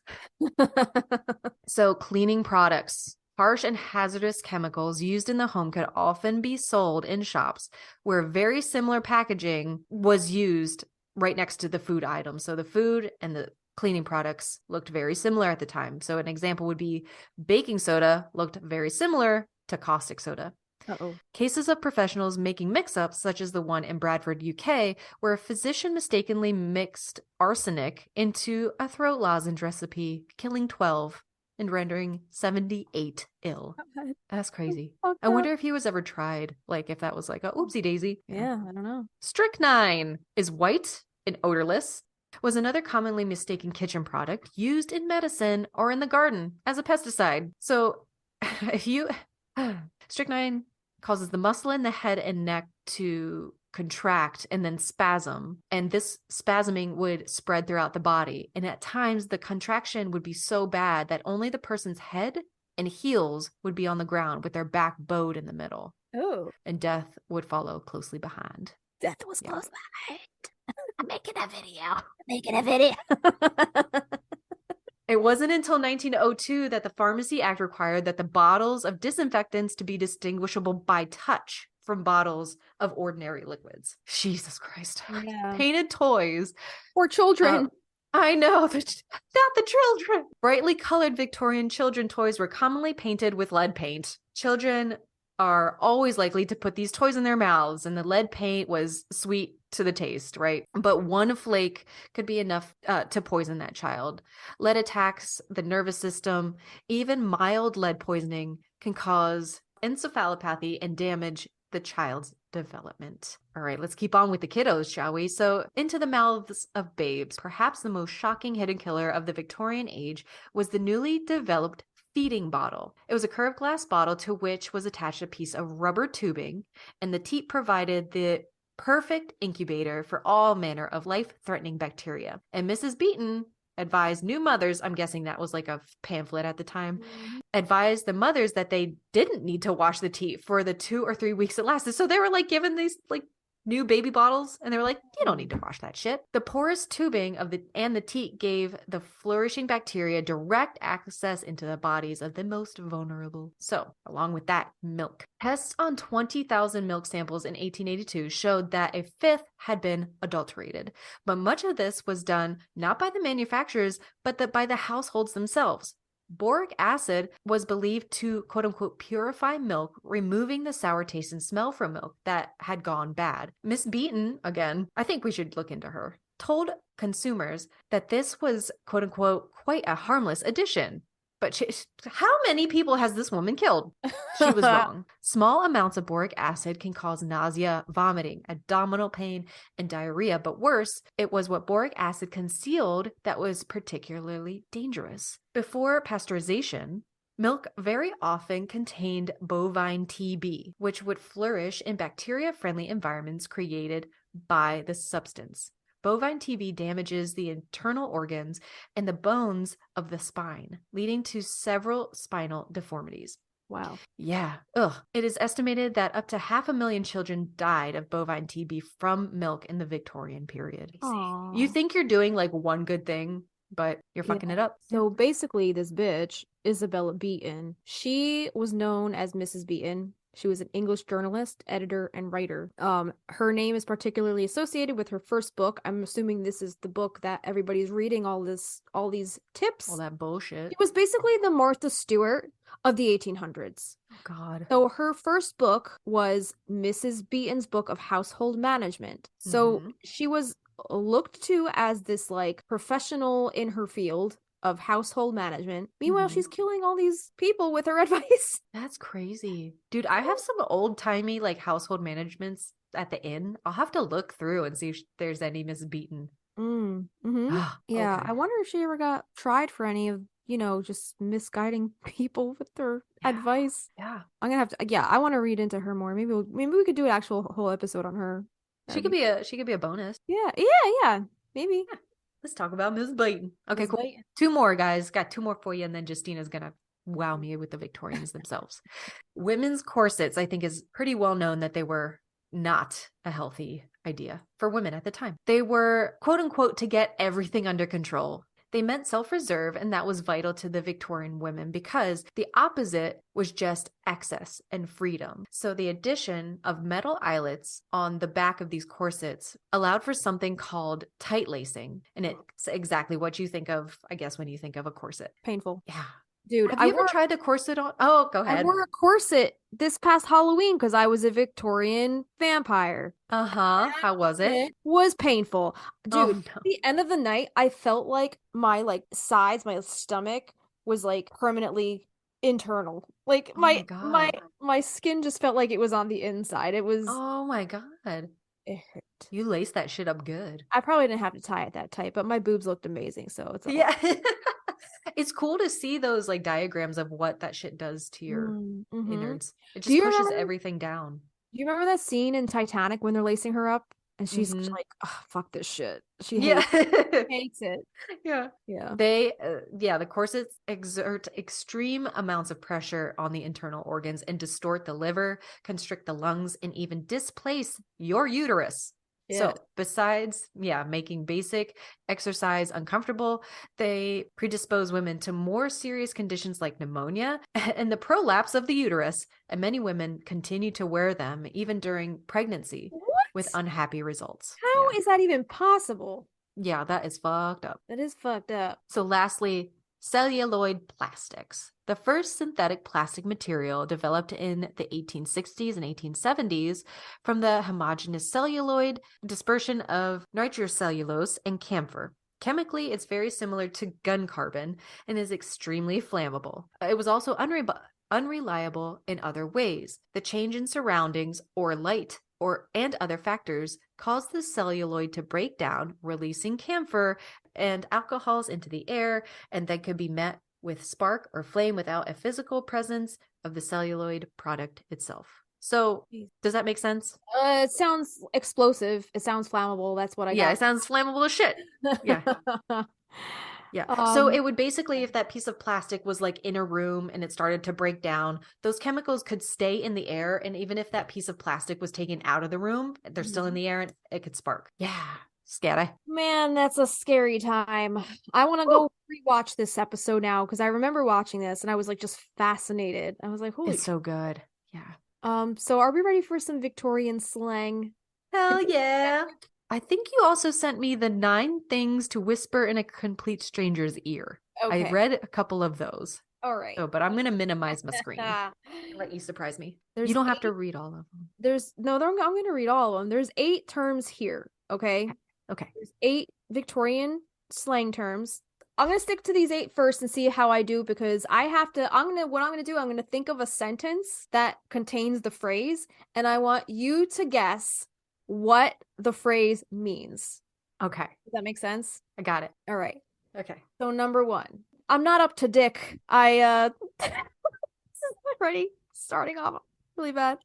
I'm not up to dick? I'm not up to dick. I had to make a cup of tea because my throat is sore. Are you sick?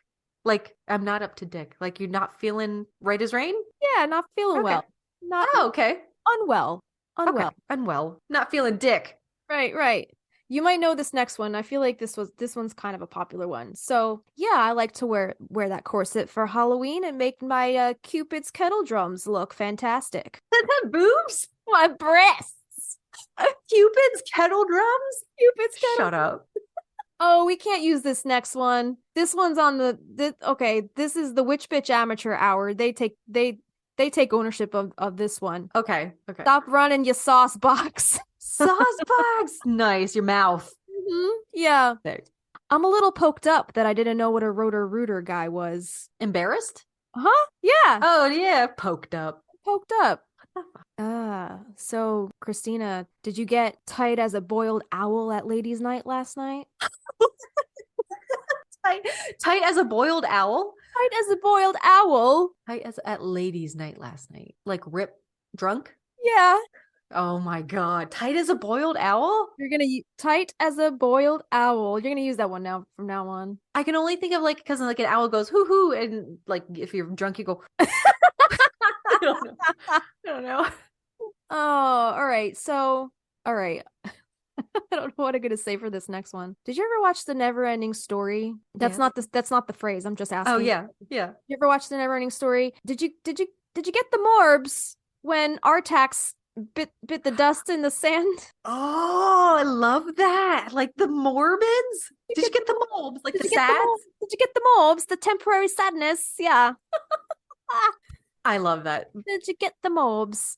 Did you get the morbs? Are you morbs today? Morbs today. All right. I gotta use that now. See. What's this? There's 2 more left. All right. So bitch the pot so we can read our tea leaves. Bitch the pot so we can read out tea leaves. Bitch the pot. Like dump it? Close. Throw it out? Pour it. Pour it? Oh, okay. Pour it out. Pour the tea. Bitch the pot so we can find the draft in the cup. Yeah. Bitch the pot. Yeah. And then this next one is funny. This podcast always gives me a giggle mug. Like the giggle bellies? All right. This podcast is the reason why I'm always giggle mugging. Pooping? No. I don't know. Giggle mugging? Like smiling? Yeah, always smiling. Oh, okay. Okay. Always smiling. Yeah. You Cute. did good. Cute. You did good. Giggle mugging. You did good You on that. giggle mugging. Did you ever see the Alice in Wonderland with Johnny Depp where he calls everybody a cotton-headed? No, wait, no, not that. What am I thinking of? Elf. Cotton-headed elf. Yeah. Nitty muggins. Nitty muggins. Why are you being such a nitty muggins? Funny. All right, so this next one's a lot of fun. Okay, so this is 9 things to whisper to complete strangers. All right. Okay. So Get your Okay. ASMR voice. I'm gonna whisper these to you. Are you ready? I hope you can hear this on my microphone. Okay, so I have the plans. Do you have the diamond? Can you imagine? Hearing that, I'd be like, the fish flies at night. yeah. Now Diamond. envision saying these to a stranger. Okay, so if you go up to a stranger, you have to say this: salty peanuts, salty peanuts, salty peanuts. Oh my God. I don't know why. It's specifically peanuts, though. Yeah, What if it was like mixed nuts? it says peanuts. Okay. I don't know Okay. who wrote these. I'm just going with it. All right. Okay. Number 3, go up to a stranger and whisper this in their ear. Secretly, I am a gorilla. What the fuck? I'm channeling Johnny Depp as the Mad Hatter. That's what I'm. Yes, you are. This might be something you might whisper to somebody if you're on jury duty and you're like sitting in the trial, just like watching the shit go down. Just whisper to the next person. Does this make sense to you? Like any of it? What's the second part? I'm sorry, I laughed over it. Oh, does this make sense to you? Like any of it? Like any of it? This next one's pretty funny because it's so random. If somebody came up to me and whispered this in my ear, I'd be like, what the fuck? Pretend we are turtles named Luther and Emily. I don't care who's who. What? A social experiment. This next one, I probably would say to somebody because, yeah, I can relate. So you go up Okay. to somebody and say, are your pockets full of macaroni and cheese too? That gives me, those TikTok videos of like the random chick era. Oh, yeah. There's like free hugs. This next Cute. one is good. Just go up to somebody and like if you're running a little late to a party and people are looking at you weird, you just go, I arrived by elephant. These Oh are so my God. stupid. They're kind of silly. Mm-hmm. They're a little silly. What This the was fuck? written by random girl. Who wrote this?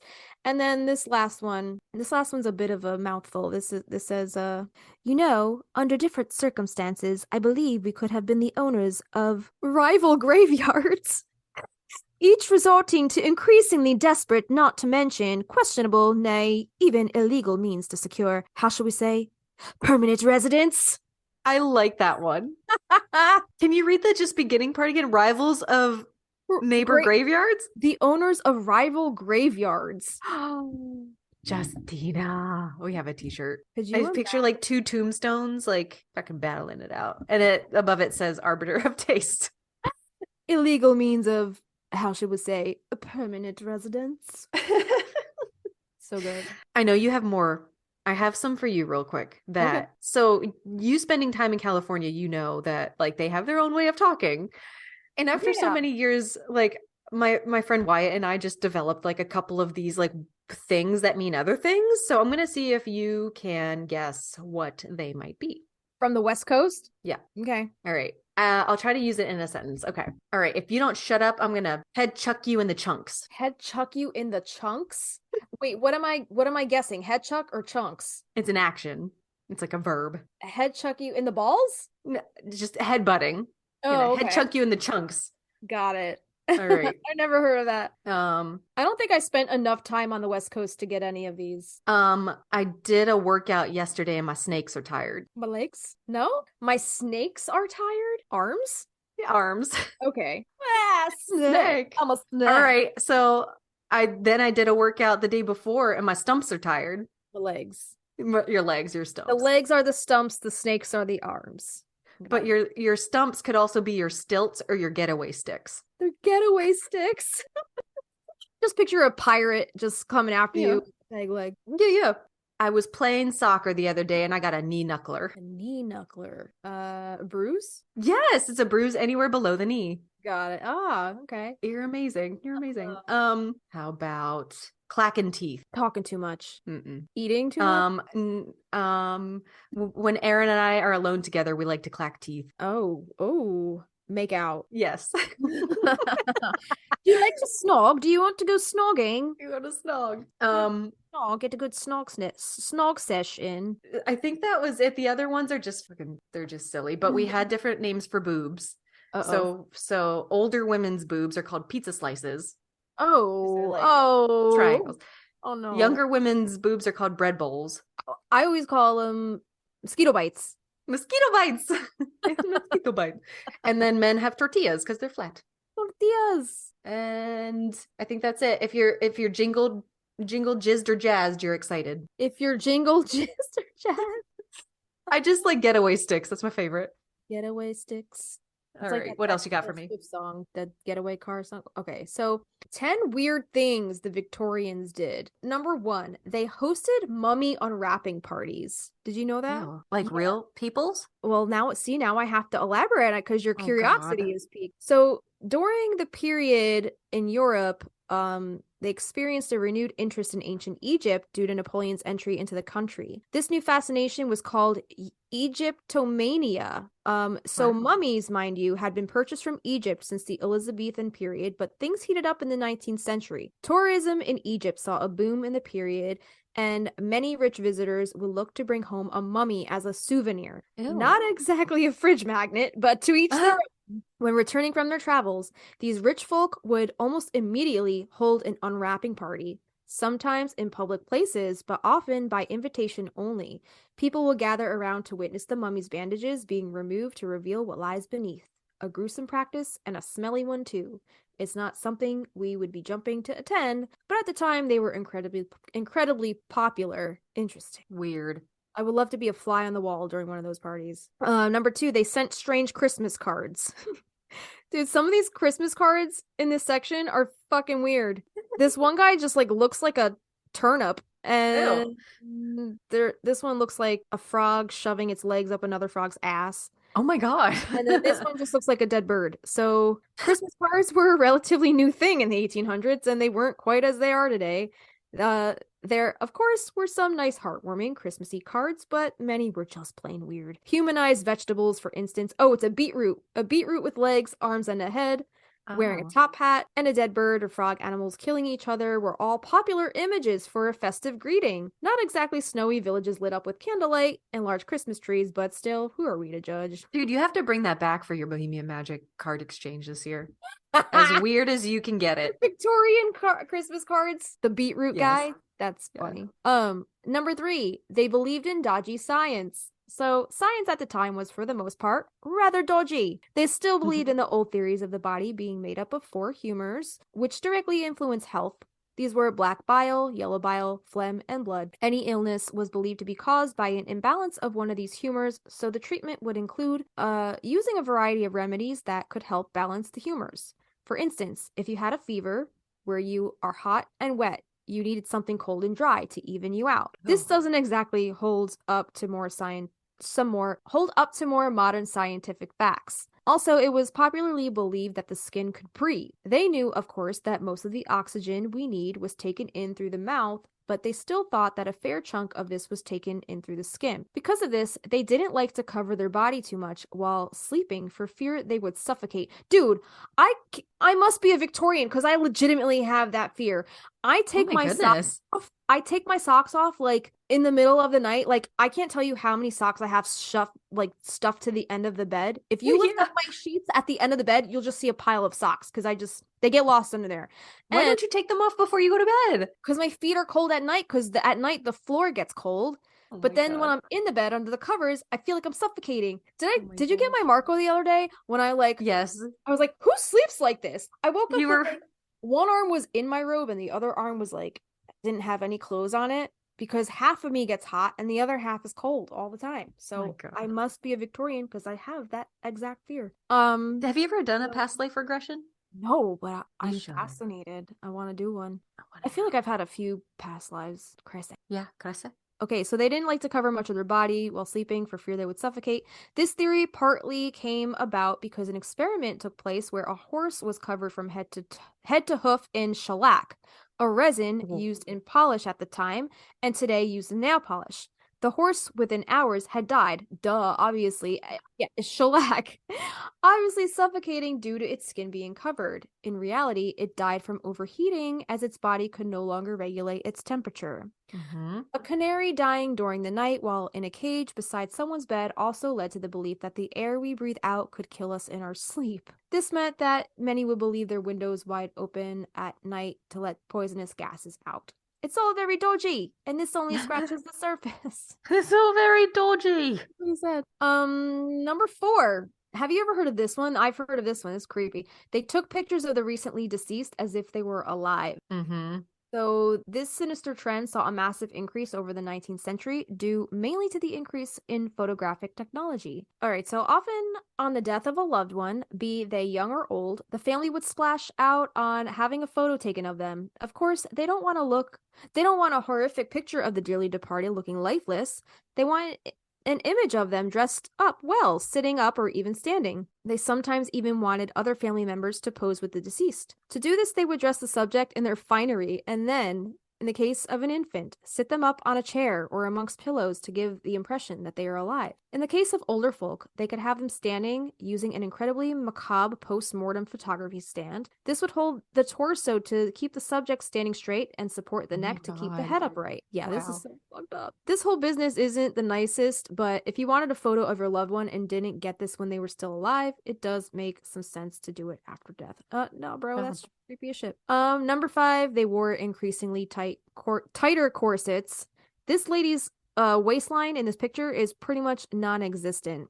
Yeah. The most extreme, taking their waist down to an eye-watering 14 inches. Oh my God. Like more than a fucking foot. That's a lot. We talked about the corsets before and all the internal damage it could literally do. That's nuts. Number 6, incredible fasting girls. I guess this was like a phenomenon. There were girls who could live on nothing but air. No sustenance required for these ladies. Food? Who needs it? These girls became hugely popular for a time in the 1800s due to their miraculous ability to survive without eating a single thing. Or at least that's how they marketed themselves. Reality was that they were actually fraudsters. There's no shit. Yeah, duh. Charlatans, using the fame of living without eating as a way to gain attention and to make money. Molly Francher of Brooklyn was quite famous for apparently living for 14 years without any food whatsoever. Yeah, okay. All right. Number 7, body snatching. This was a huge thing back in the 1800s.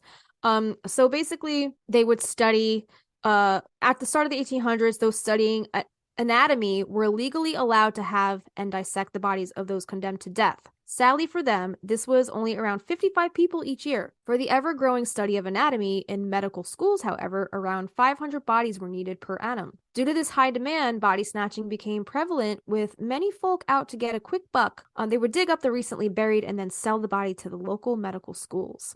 The practice became so widespread that some relatives will often watch over the burials of recently deceased family members. Yeah. Number 8, they used arsenic. A lot. What could make a better skin lotion than arsenic? Nothing, I tell you. Or at least that may have been a Victorian's view on it. Arsenic was used at the time for a whole host of cosmetic products. It was also found in wallpapers, dresses, toys, and even medicines. This was due to the fact that arsenic was very cheap at the time due to the Industrial Revolution.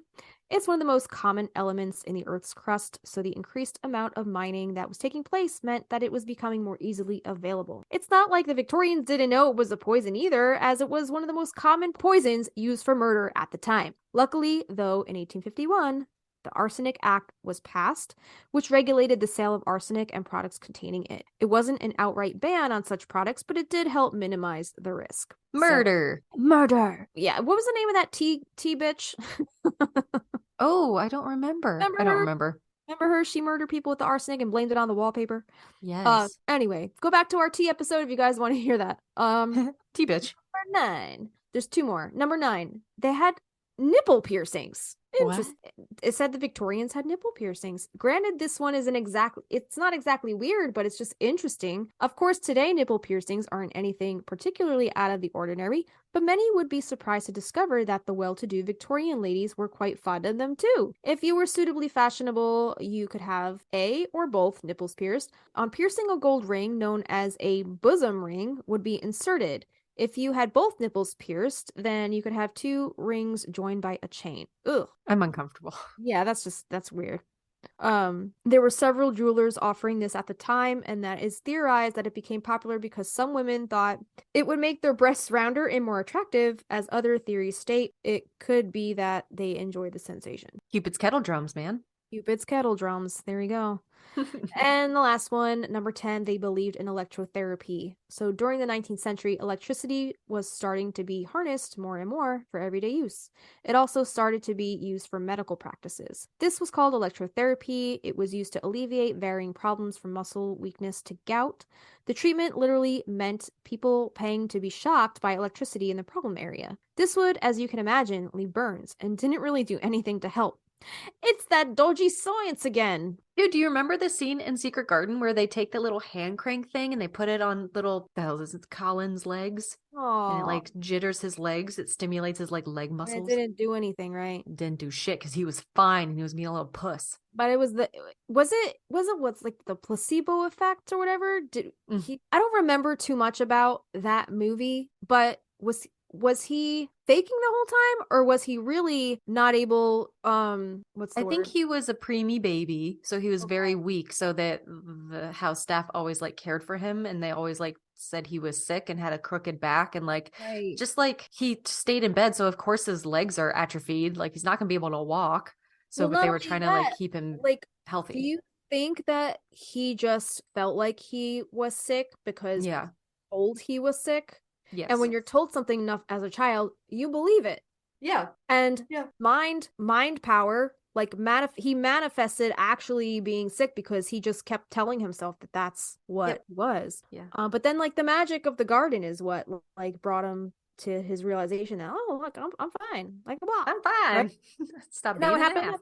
Is that what happened? I think what's her name? Mary Lennox, the little girl, was just like, stop being such an ass. Stop being so spoiled. You're so spoiled. She's like, you're not sick. You're not sick. Yeah. She was like that tough, like if Franny was a child, I feel like that would be Franny, like that tough love.